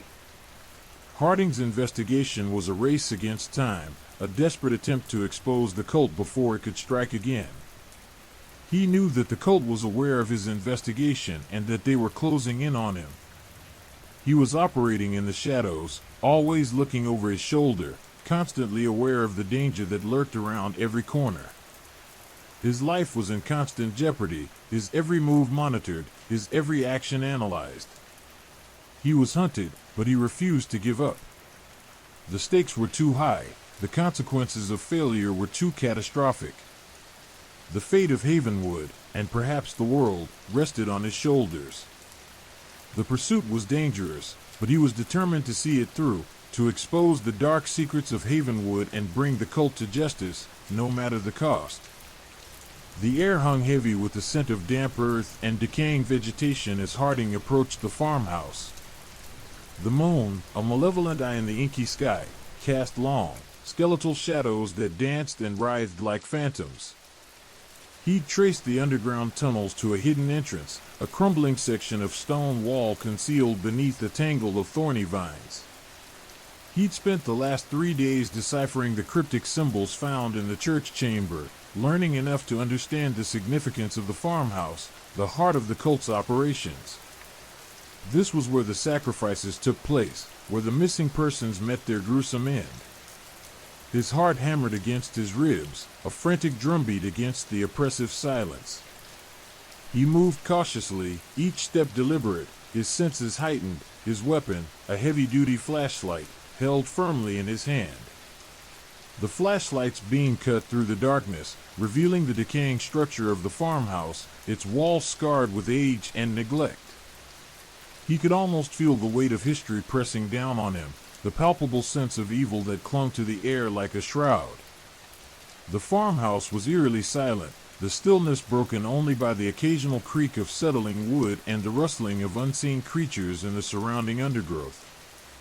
He moved from room to room, his flashlight beam painting fleeting images on the walls, crumbling plaster, exposed beams, and disturbing stains that hinted at unspeakable horrors. He found more symbols, scrawled on the walls in what looked like dried blood, and more skeletal remains, some barely clinging to what remained of their clothing. The air grew thicker, the stench of decay intensifying, mixing with a metallic tang that suggested recent bloodshed. Deep within the house, Harding discovered a secret passage concealed behind a loose stone in the wall. It led to a network of tunnels far more extensive than he'd encountered before, a labyrinthine system that snaked beneath the farmhouse and beyond. He followed the passage, the darkness pressing in on him, the claustrophobia tightening its grip. The tunnels were cold, damp, and reeked of mildew and something else, something subtly acrid and unsettling, a smell that spoke of ritual and death. The tunnels eventually opened into a large, cavernous chamber. In the center of the chamber stood a large altar, constructed from rough-hewn stone, stained with a horrifying collection of dried blood. Candles flickered around the altar, casting dancing shadows that distorted the faces of the assembled cultists. Harding froze, his blood turning to ice in his veins. He had found them, the heart of the beast. At the altar stood a figure cloaked in black robes, his face obscured by a mask that resembled a grotesque parody of a human skull. This was the cult leader, the mastermind behind the disappearances, the orchestrator of the sacrifices. Harding recognized the intricate carvings on the mask from the photograph he'd found earlier. This was the high priest, the one who wielded the ultimate power within the cult. Surrounding the altar were a dozen or more cultists, their faces pale and gaunt, their eyes filled with a disturbing fanaticism. They chanted in a language Harding didn't understand, a guttural, rhythmic drone that vibrated through the very air. The leader raised his hand, and the chanting ceased abruptly. The silence that followed was even more terrifying than the previous cacophony. The leader turned, his masked face slowly swiveling towards Harding, the candlelight reflecting off the polished surface of the skull. A chilling smile seemed to writhe beneath the mask, a silent promise of unspeakable horrors. "You have come too far, detective." The leader's voice was a low, gravelly whisper, barely audible above the pounding of Harding's heart. "Your curiosity has led you to your doom." Harding didn't flinch. He knew he was outnumbered, outmatched, but he wouldn't back down. He held his ground, his flashlight beam unwavering, the light a small but defiant beacon against the encroaching darkness. "Your reign of terror ends tonight," Harding declared, his voice surprisingly steady. The leader laughed, a sound that was both chilling and unnerving, a mixture of amusement and contempt. He raised his hand again, and the cultists surged forward, their movements coordinated and precise. Harding drew his weapon, a small but powerful handgun, and fired. The ensuing chaos was deafening. Gunshots echoed through the cavernous chamber, mingling with the screams of the dying and the frantic chanting of the survivors. Harding fought with the ferocity of a cornered animal, his actions driven by a mixture of adrenaline and righteous fury. He moved with surprising speed and agility, weaving through the cultists, his bullets finding their marks with deadly accuracy. He was fighting for his life, but more importantly, he was fighting for the lives of the missing persons, for the safety of Havenwood, for the soul of the town itself. The battle raged for what seemed like an eternity, a maelstrom of violence and chaos. Harding, despite his skill and determination, was severely outnumbered. He sustained several injuries, wounds that burned and bled, but he pressed on, his resolve unbroken. One by one, he took down the cultists, until only the leader remained. The leader, wounded but defiant, stood before Harding, his mask cracked and broken, revealing a face contorted in rage and despair. He lunged at Harding, his hands outstretched, his eyes filled with a maniacal gleam. Harding dodged the attack and fired a final shot. The leader crumpled to the ground, his body lifeless, his reign of terror finally over. Harding stood over the fallen leader, his breath ragged, his body aching, his mind reeling from the violence he had just witnessed. He knew this was just the beginning, that the cult's reach extended far beyond this remote farmhouse, that the battle was far from over.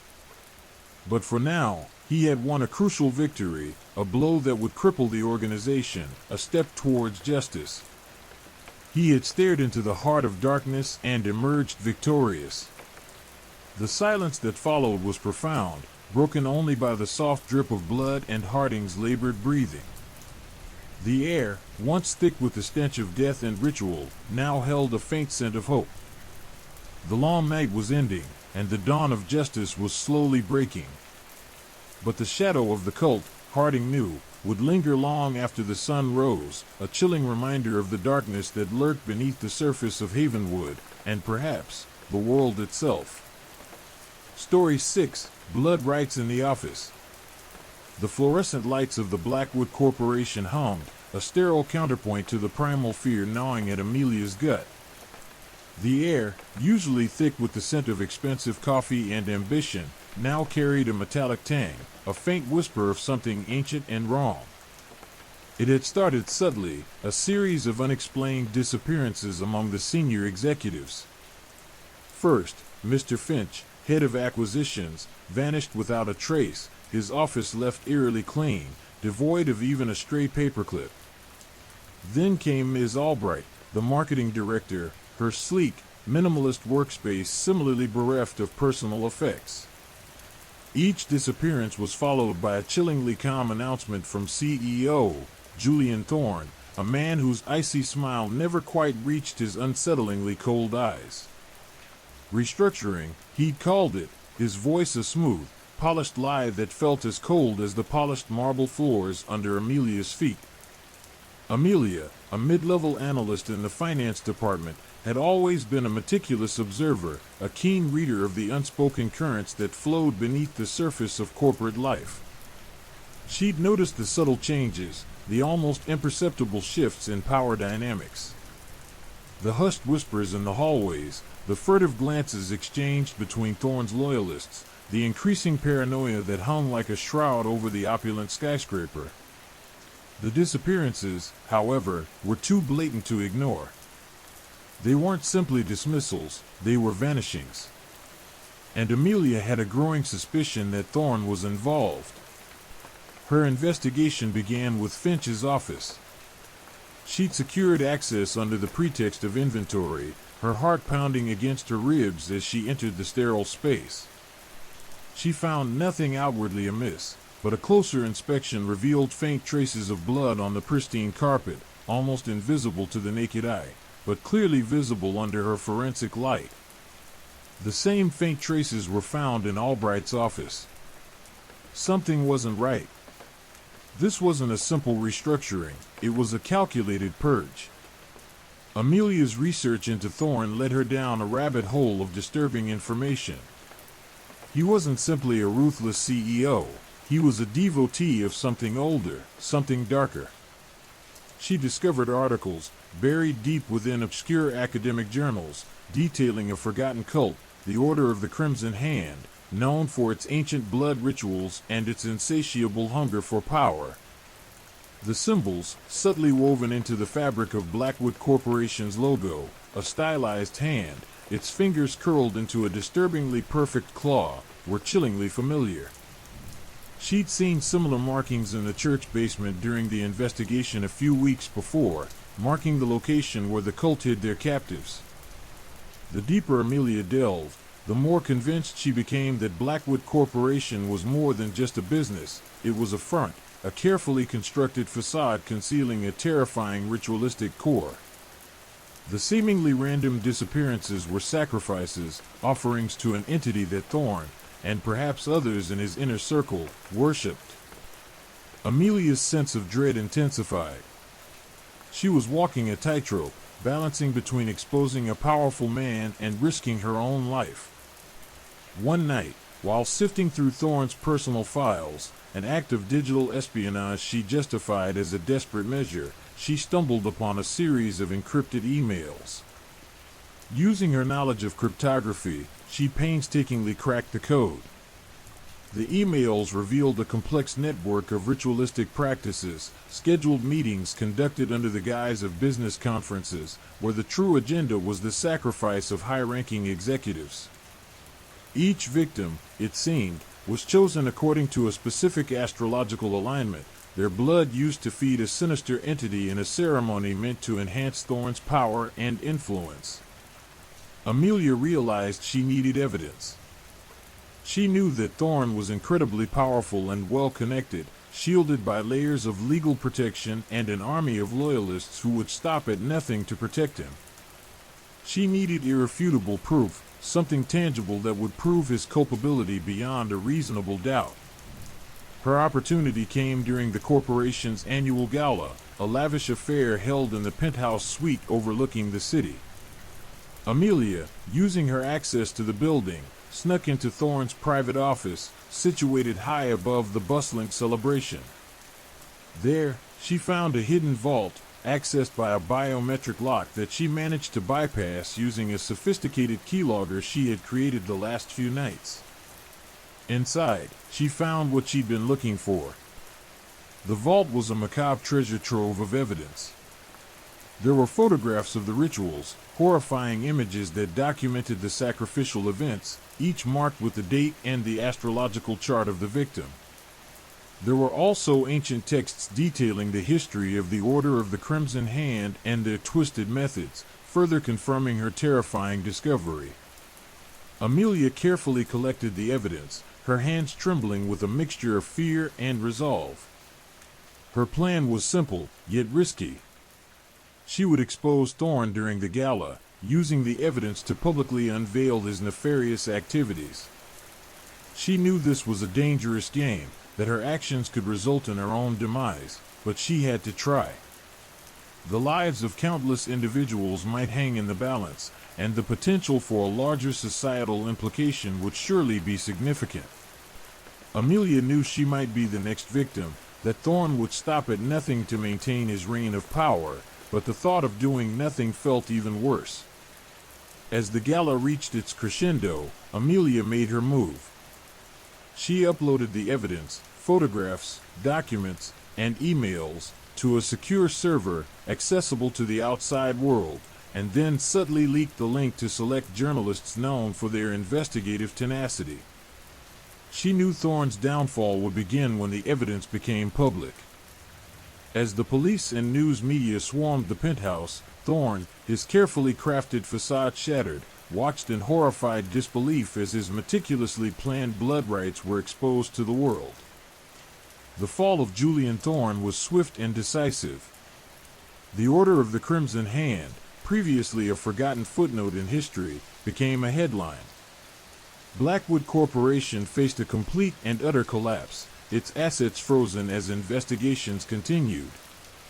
Amelia, initially shaken by the near-death experience and subsequent media coverage, decided to dedicate her life to helping other victims of hidden cults, using her skills in finance and technology to expose these dark corners. Her story became a chilling reminder that the monsters we fear often lurk not in the shadows of the night, but within the polished halls of power. The unsettling quiet that followed Thorne's arrest was far more profound than the opulent celebration, marked by a sense of relief and a terrifying lingering knowledge of what lurked just below the surface of society's seemingly secure foundations. The fight for justice, however, was far from over, and Amelia was ready to continue the battle. The encrypted emails had revealed much, but they hadn't explained everything. The sheer scale of Thorne's operation was staggering, the level of planning and organization terrifyingly efficient. But one detail, a seemingly insignificant element, had caught Amelia's eye and refused to let go, a recurring symbol, etched subtly into the corners of some of the photographs, almost invisible unless one knew precisely what to look for. It was a stylized crimson hand, its fingers curled into a claw, a mark eerily similar to the one she'd seen in the church basement and woven into the Blackwood Corporation logo. But this wasn't just a logo, it was a sigil, a mark of power, imbued with a sinister energy that Amelia could almost feel radiating from her computer screen. Driven by a growing sense of unease, Amelia began a systematic search for the symbol throughout the Blackwood Corporation offices.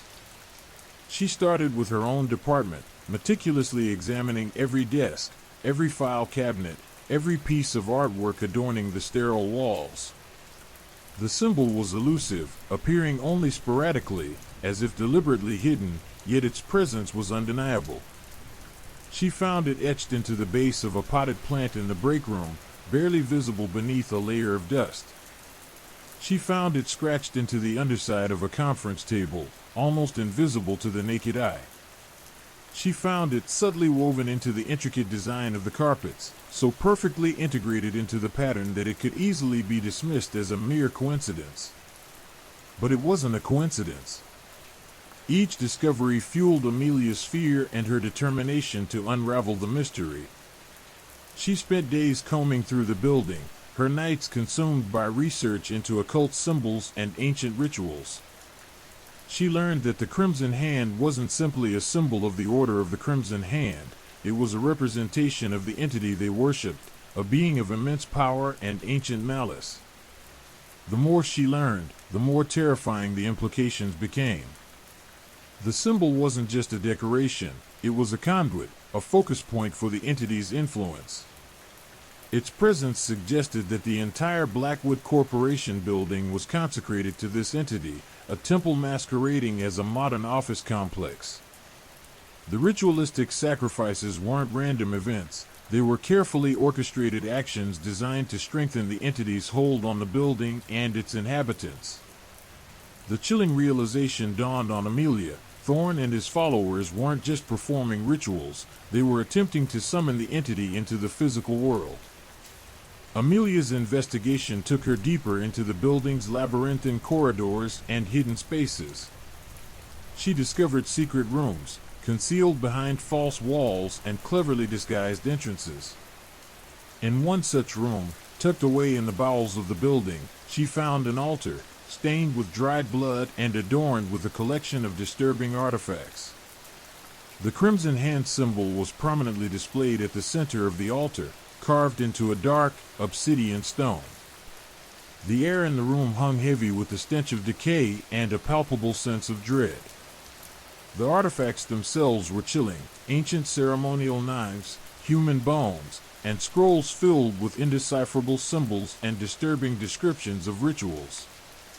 One scroll, partially deciphered, described the process of summoning the entity, a ritual involving the sacrifice of individuals whose blood possessed specific astrological properties. The scroll also described the consequences of failure, consequences that Amelia couldn't bear to contemplate. Amelia's heart pounded in her chest as she photographed the evidence, her hands shaking uncontrollably. She realized the immense risk she was taking. She wasn't just investigating a corporate conspiracy, she was uncovering a doorway to something far older and more dangerous. Thorn and his followers were not simply ambitious businessmen, they were cultists, bound by a terrifying devotion to an entity whose power dwarfed their own. The deeper Amelia ventured into the Blackwood Corporation's dark secrets, the more convinced she became that Thorn's ambition extended far beyond mere financial gain. He wasn't satisfied with dominating the business world, he sought to dominate the world itself. The entity, channeled through the Crimson Hand symbol and the ritualistic sacrifices, was the key to his ultimate goal. The symbol wasn't simply a marker of Thorn's cult, it was a manifestation of the entity's growing power, a silent testament to the terrifying potential for chaos and destruction. Amelia continued her investigation, tracing the symbol's presence through the building's complex architecture, finding it etched into the elevator mechanisms, concealed within the ventilation shafts, and even imprinted faintly on some of the security cameras. She discovered that the symbol acted as a kind of key, unlocking hidden pathways and secret rooms. It seemed the entire building was a complex web of interconnected passages and hidden spaces, all subtly linked to the entity's presence. The frequency of the symbol increased as Amelia neared the penthouse suite, the topmost floor where Thorn held his private office and conducted his most clandestine meetings. The air thickened with a palpable sense of dread, the hum of the fluorescent lights seeming to take on a malevolent tone. Amelia could almost feel the entity's presence, a chilling awareness of unseen eyes watching her every move. Amelia's understanding of the symbol deepened. She discovered it wasn't merely a symbol of the order, but a complex alchemical formula, a geometric arrangement of lines and curves designed to focus and amplify the entity's power. The precise arrangement of lines within the Crimson Hand itself varied subtly from one instance to another, each slight variation indicating a different level of power and influence. Some were small, almost imperceptible marks, others were larger, more prominent, radiating an aura of intense malevolence. As Amelia approached Thorn's office, the symbol became ubiquitous, appearing on every surface, almost as if it were trying to communicate with her. She felt a chilling sense of unease. The feeling of being observed intensified, a palpable presence that seemed to emanate from the walls themselves. This wasn't merely a physical building anymore, it was a living entity, infused with a malevolent energy, a terrifying testament to Thorn's dark ambition and the unimaginable power of the entity he sought to summon. The culmination of her investigation lay before her, a final confrontation with a force that threatened to shatter the very fabric of reality. The symbol, the entity, and Thorn himself awaited her. And Amelia, armed only with her courage and her evidence, braced herself for the fight of her life. The final chapter was about to unfold. The penthouse suite was different.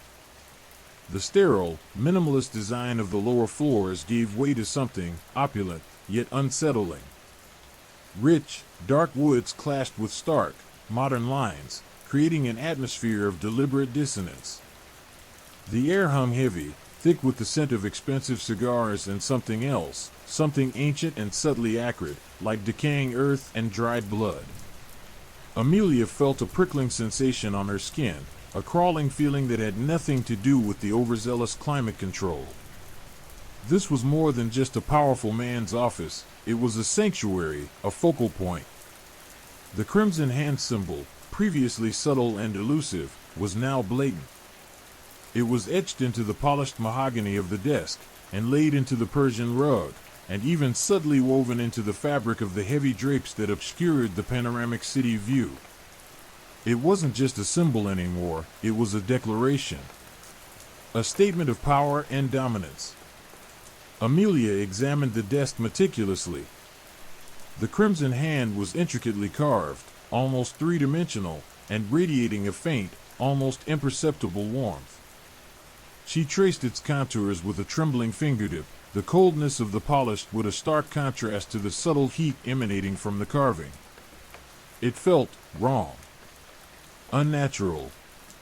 A hidden compartment, cleverly concealed within the desk's elaborate design, revealed a cache of documents, meticulously detailed records of the sacrifices, complete with dates, times, and chilling descriptions of the victims.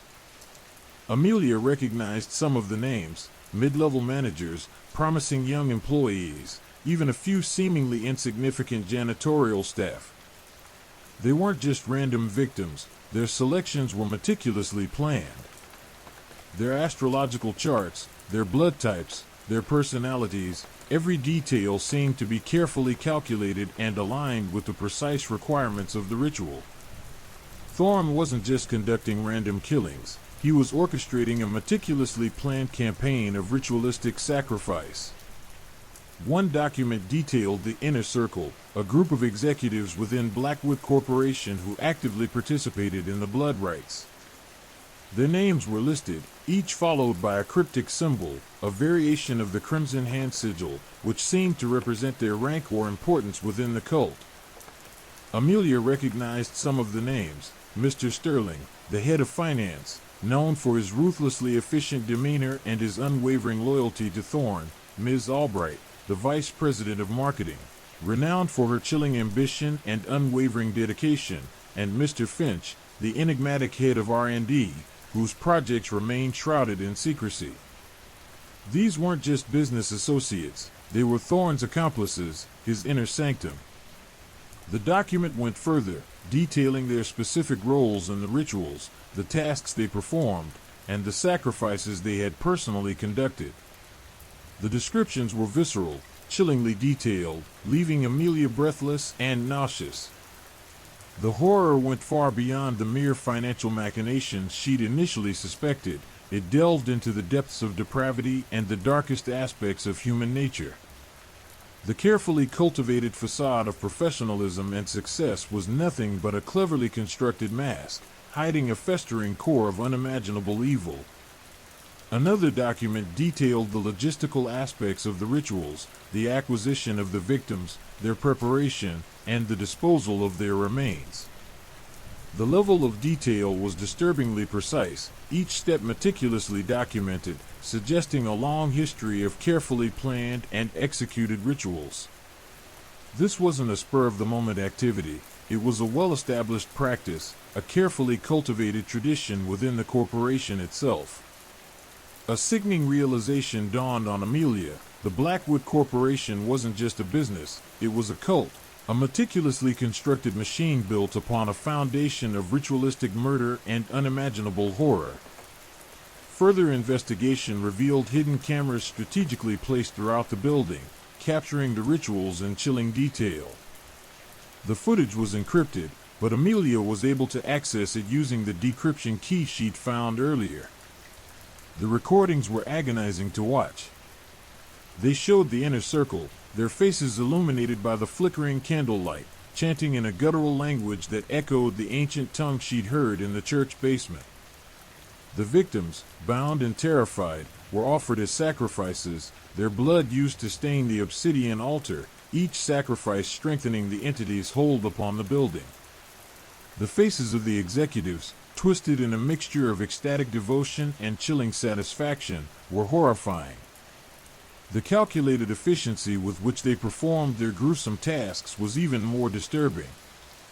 It wasn't a frenzied or chaotic act of madness, it was a methodical, ritualistic ceremony, performed with almost clinical precision.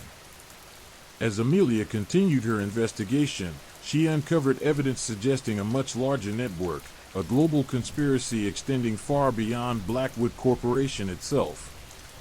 The company was merely one piece of a much larger puzzle, a node in a vast web of interconnected organizations and individuals, all involved in similar activities. The Crimson Hand symbol, she discovered, was a unifying element, a mark of allegiance and recognition within this sinister global network. The implications were staggering.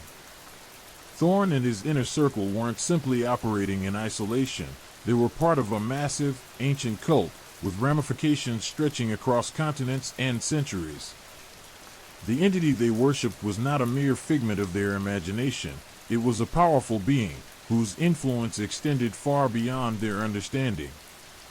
The weight of her discovery bore down on Amelia. She was no longer dealing with a corporate conspiracy. She was dealing with something ancient, something powerful, something that threatened the very fabric of reality. The stakes were impossibly high.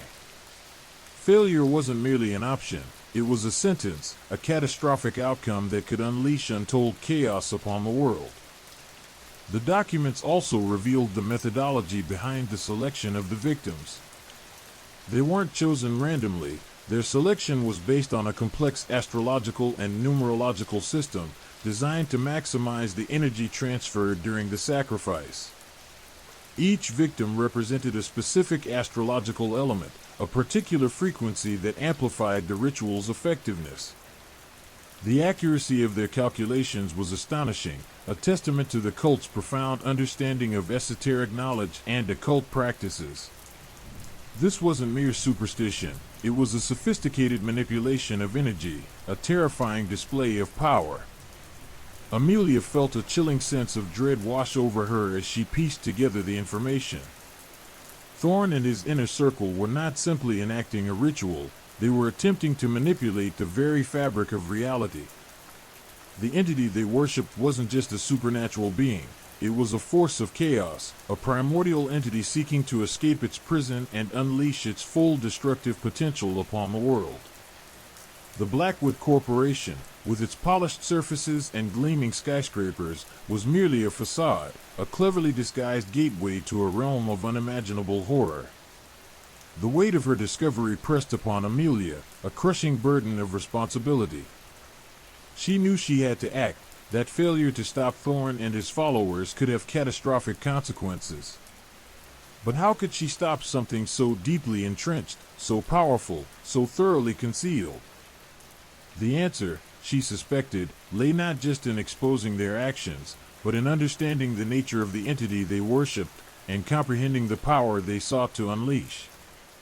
The final confrontation lay ahead, and the fate of the world hung precariously in the balance. The fight for survival had only just begun. The chilling discovery of the hidden documents and video footage was only the beginning. The escalating horror within Blackwood Corporation wasn't a slow burn, it was a wildfire, rapidly consuming everything in its path. The next few days were a blur of frantic activity, a desperate race against time as Amelia pieced together the fragmented clues, each new discovery more horrifying than the last. The meticulously organized rituals, the precise selection of victims, the chilling efficiency of the inner circle, it all pointed to a level of organization and dedication that transcended mere greed or power.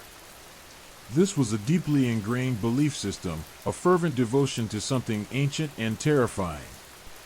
Amelia discovered a series of coded messages embedded within the company's internal communication system, a secret language only the inner circle understood. Deciphering these messages proved challenging, but eventually, she managed to break the code. The messages revealed a meticulously planned escalation of the rituals, a series of increasingly horrific sacrifices designed to summon a powerful entity, an ancient being of immense power that Thorn and his followers worshipped. The entity, referred to only as the Devourer in the coded messages, required increasingly potent offerings, a progression of sacrifices culminating in a final, catastrophic ritual that would unleash its full power upon the world. The messages also contained instructions for the next sacrifice. A high-ranking executive, Mr. Caldwell, head of security, a man known for his unwavering loyalty to Thorn and his ruthless efficiency in maintaining the secrecy of the cult's activities. Amelia knew she had to act quickly.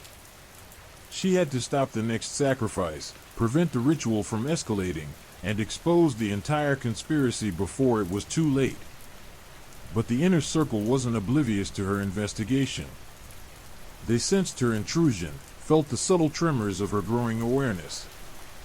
The once subtle atmosphere of unease in the building now crackled with palpable fear. Whispers replaced casual conversations. Glances exchanged across the sterile office spaces carried undertones of suspicion and paranoia. Amelia felt their gaze on her, the cold weight of their scrutiny pressing down. She was walking a tightrope, balancing between discovery and destruction, each step fraught with peril. The company's security system, once a mundane tool, had transformed into a sinister weapon, its surveillance network now meticulously monitoring her every move.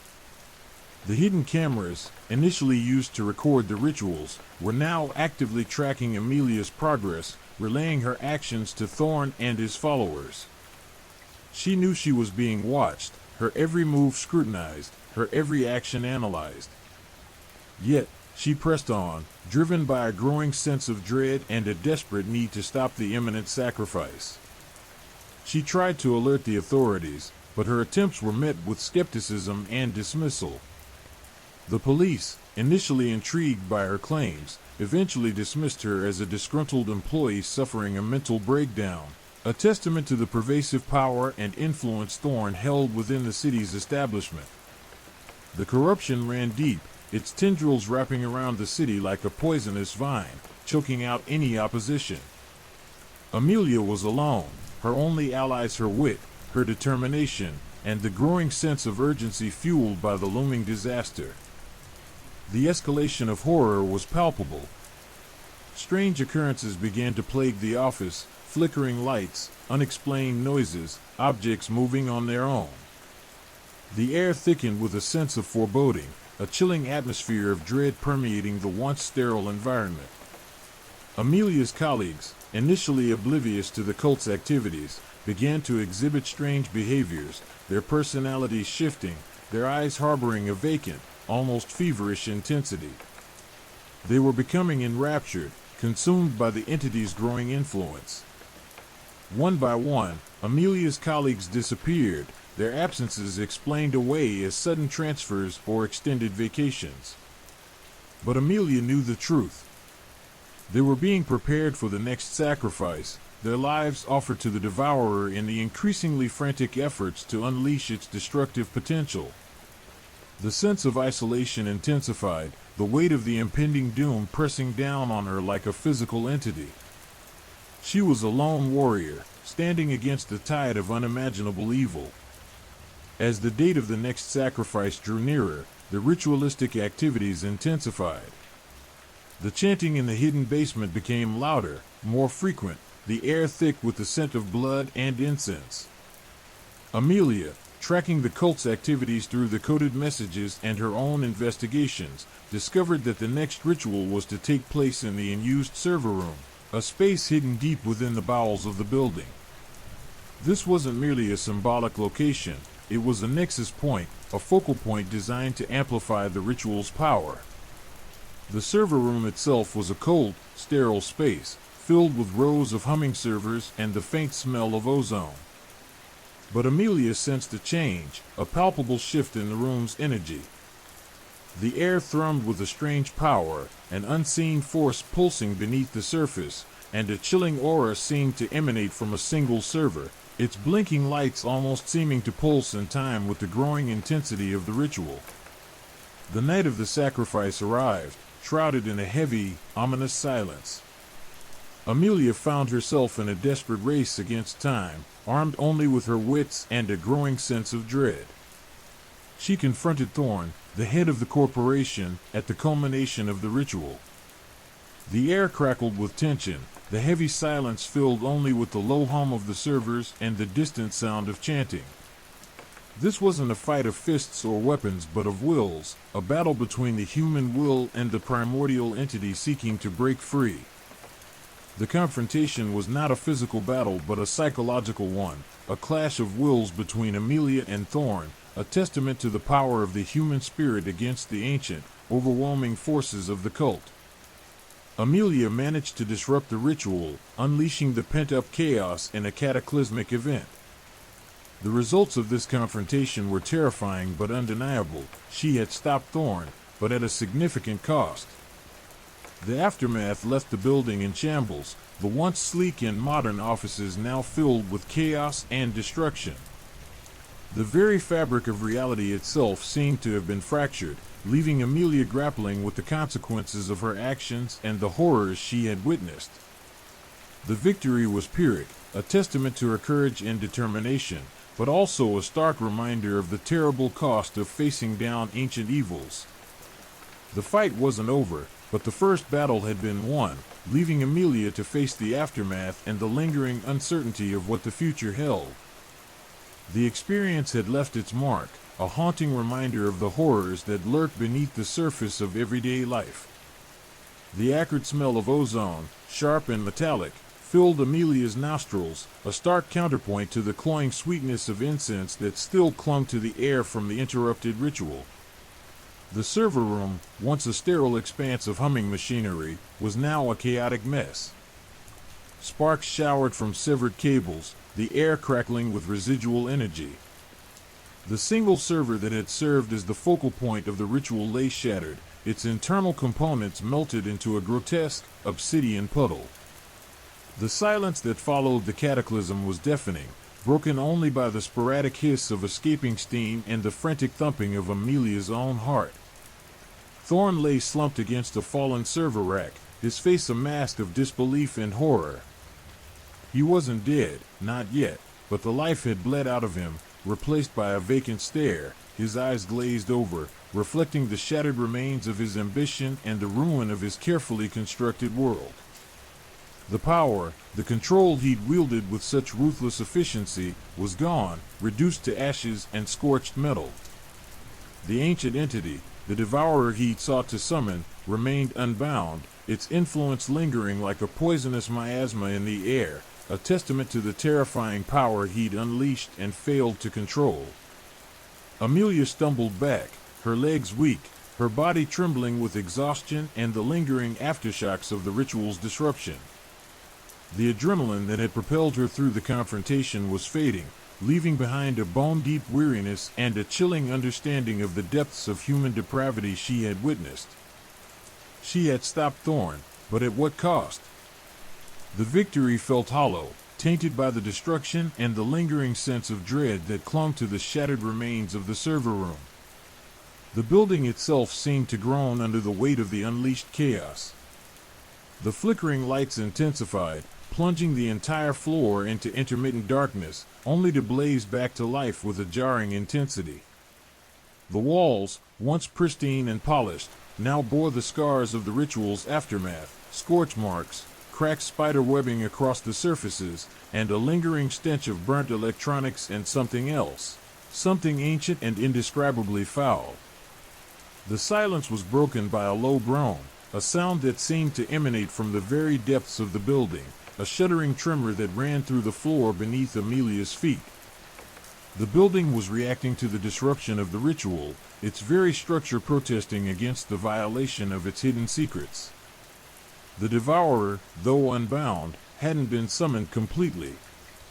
Its influence, however, was palpable, a chilling presence that filled the air with an unnerving sense of wrongness, a suffocating weight that pressed down on Amelia, threatening to crush her beneath its immense power. She had to escape. She had to get out of the building before the consequences of her actions caught up with her. But escape wasn't a simple matter of walking out the door. The building's security system, already compromised by the ritual, was now in complete disarray.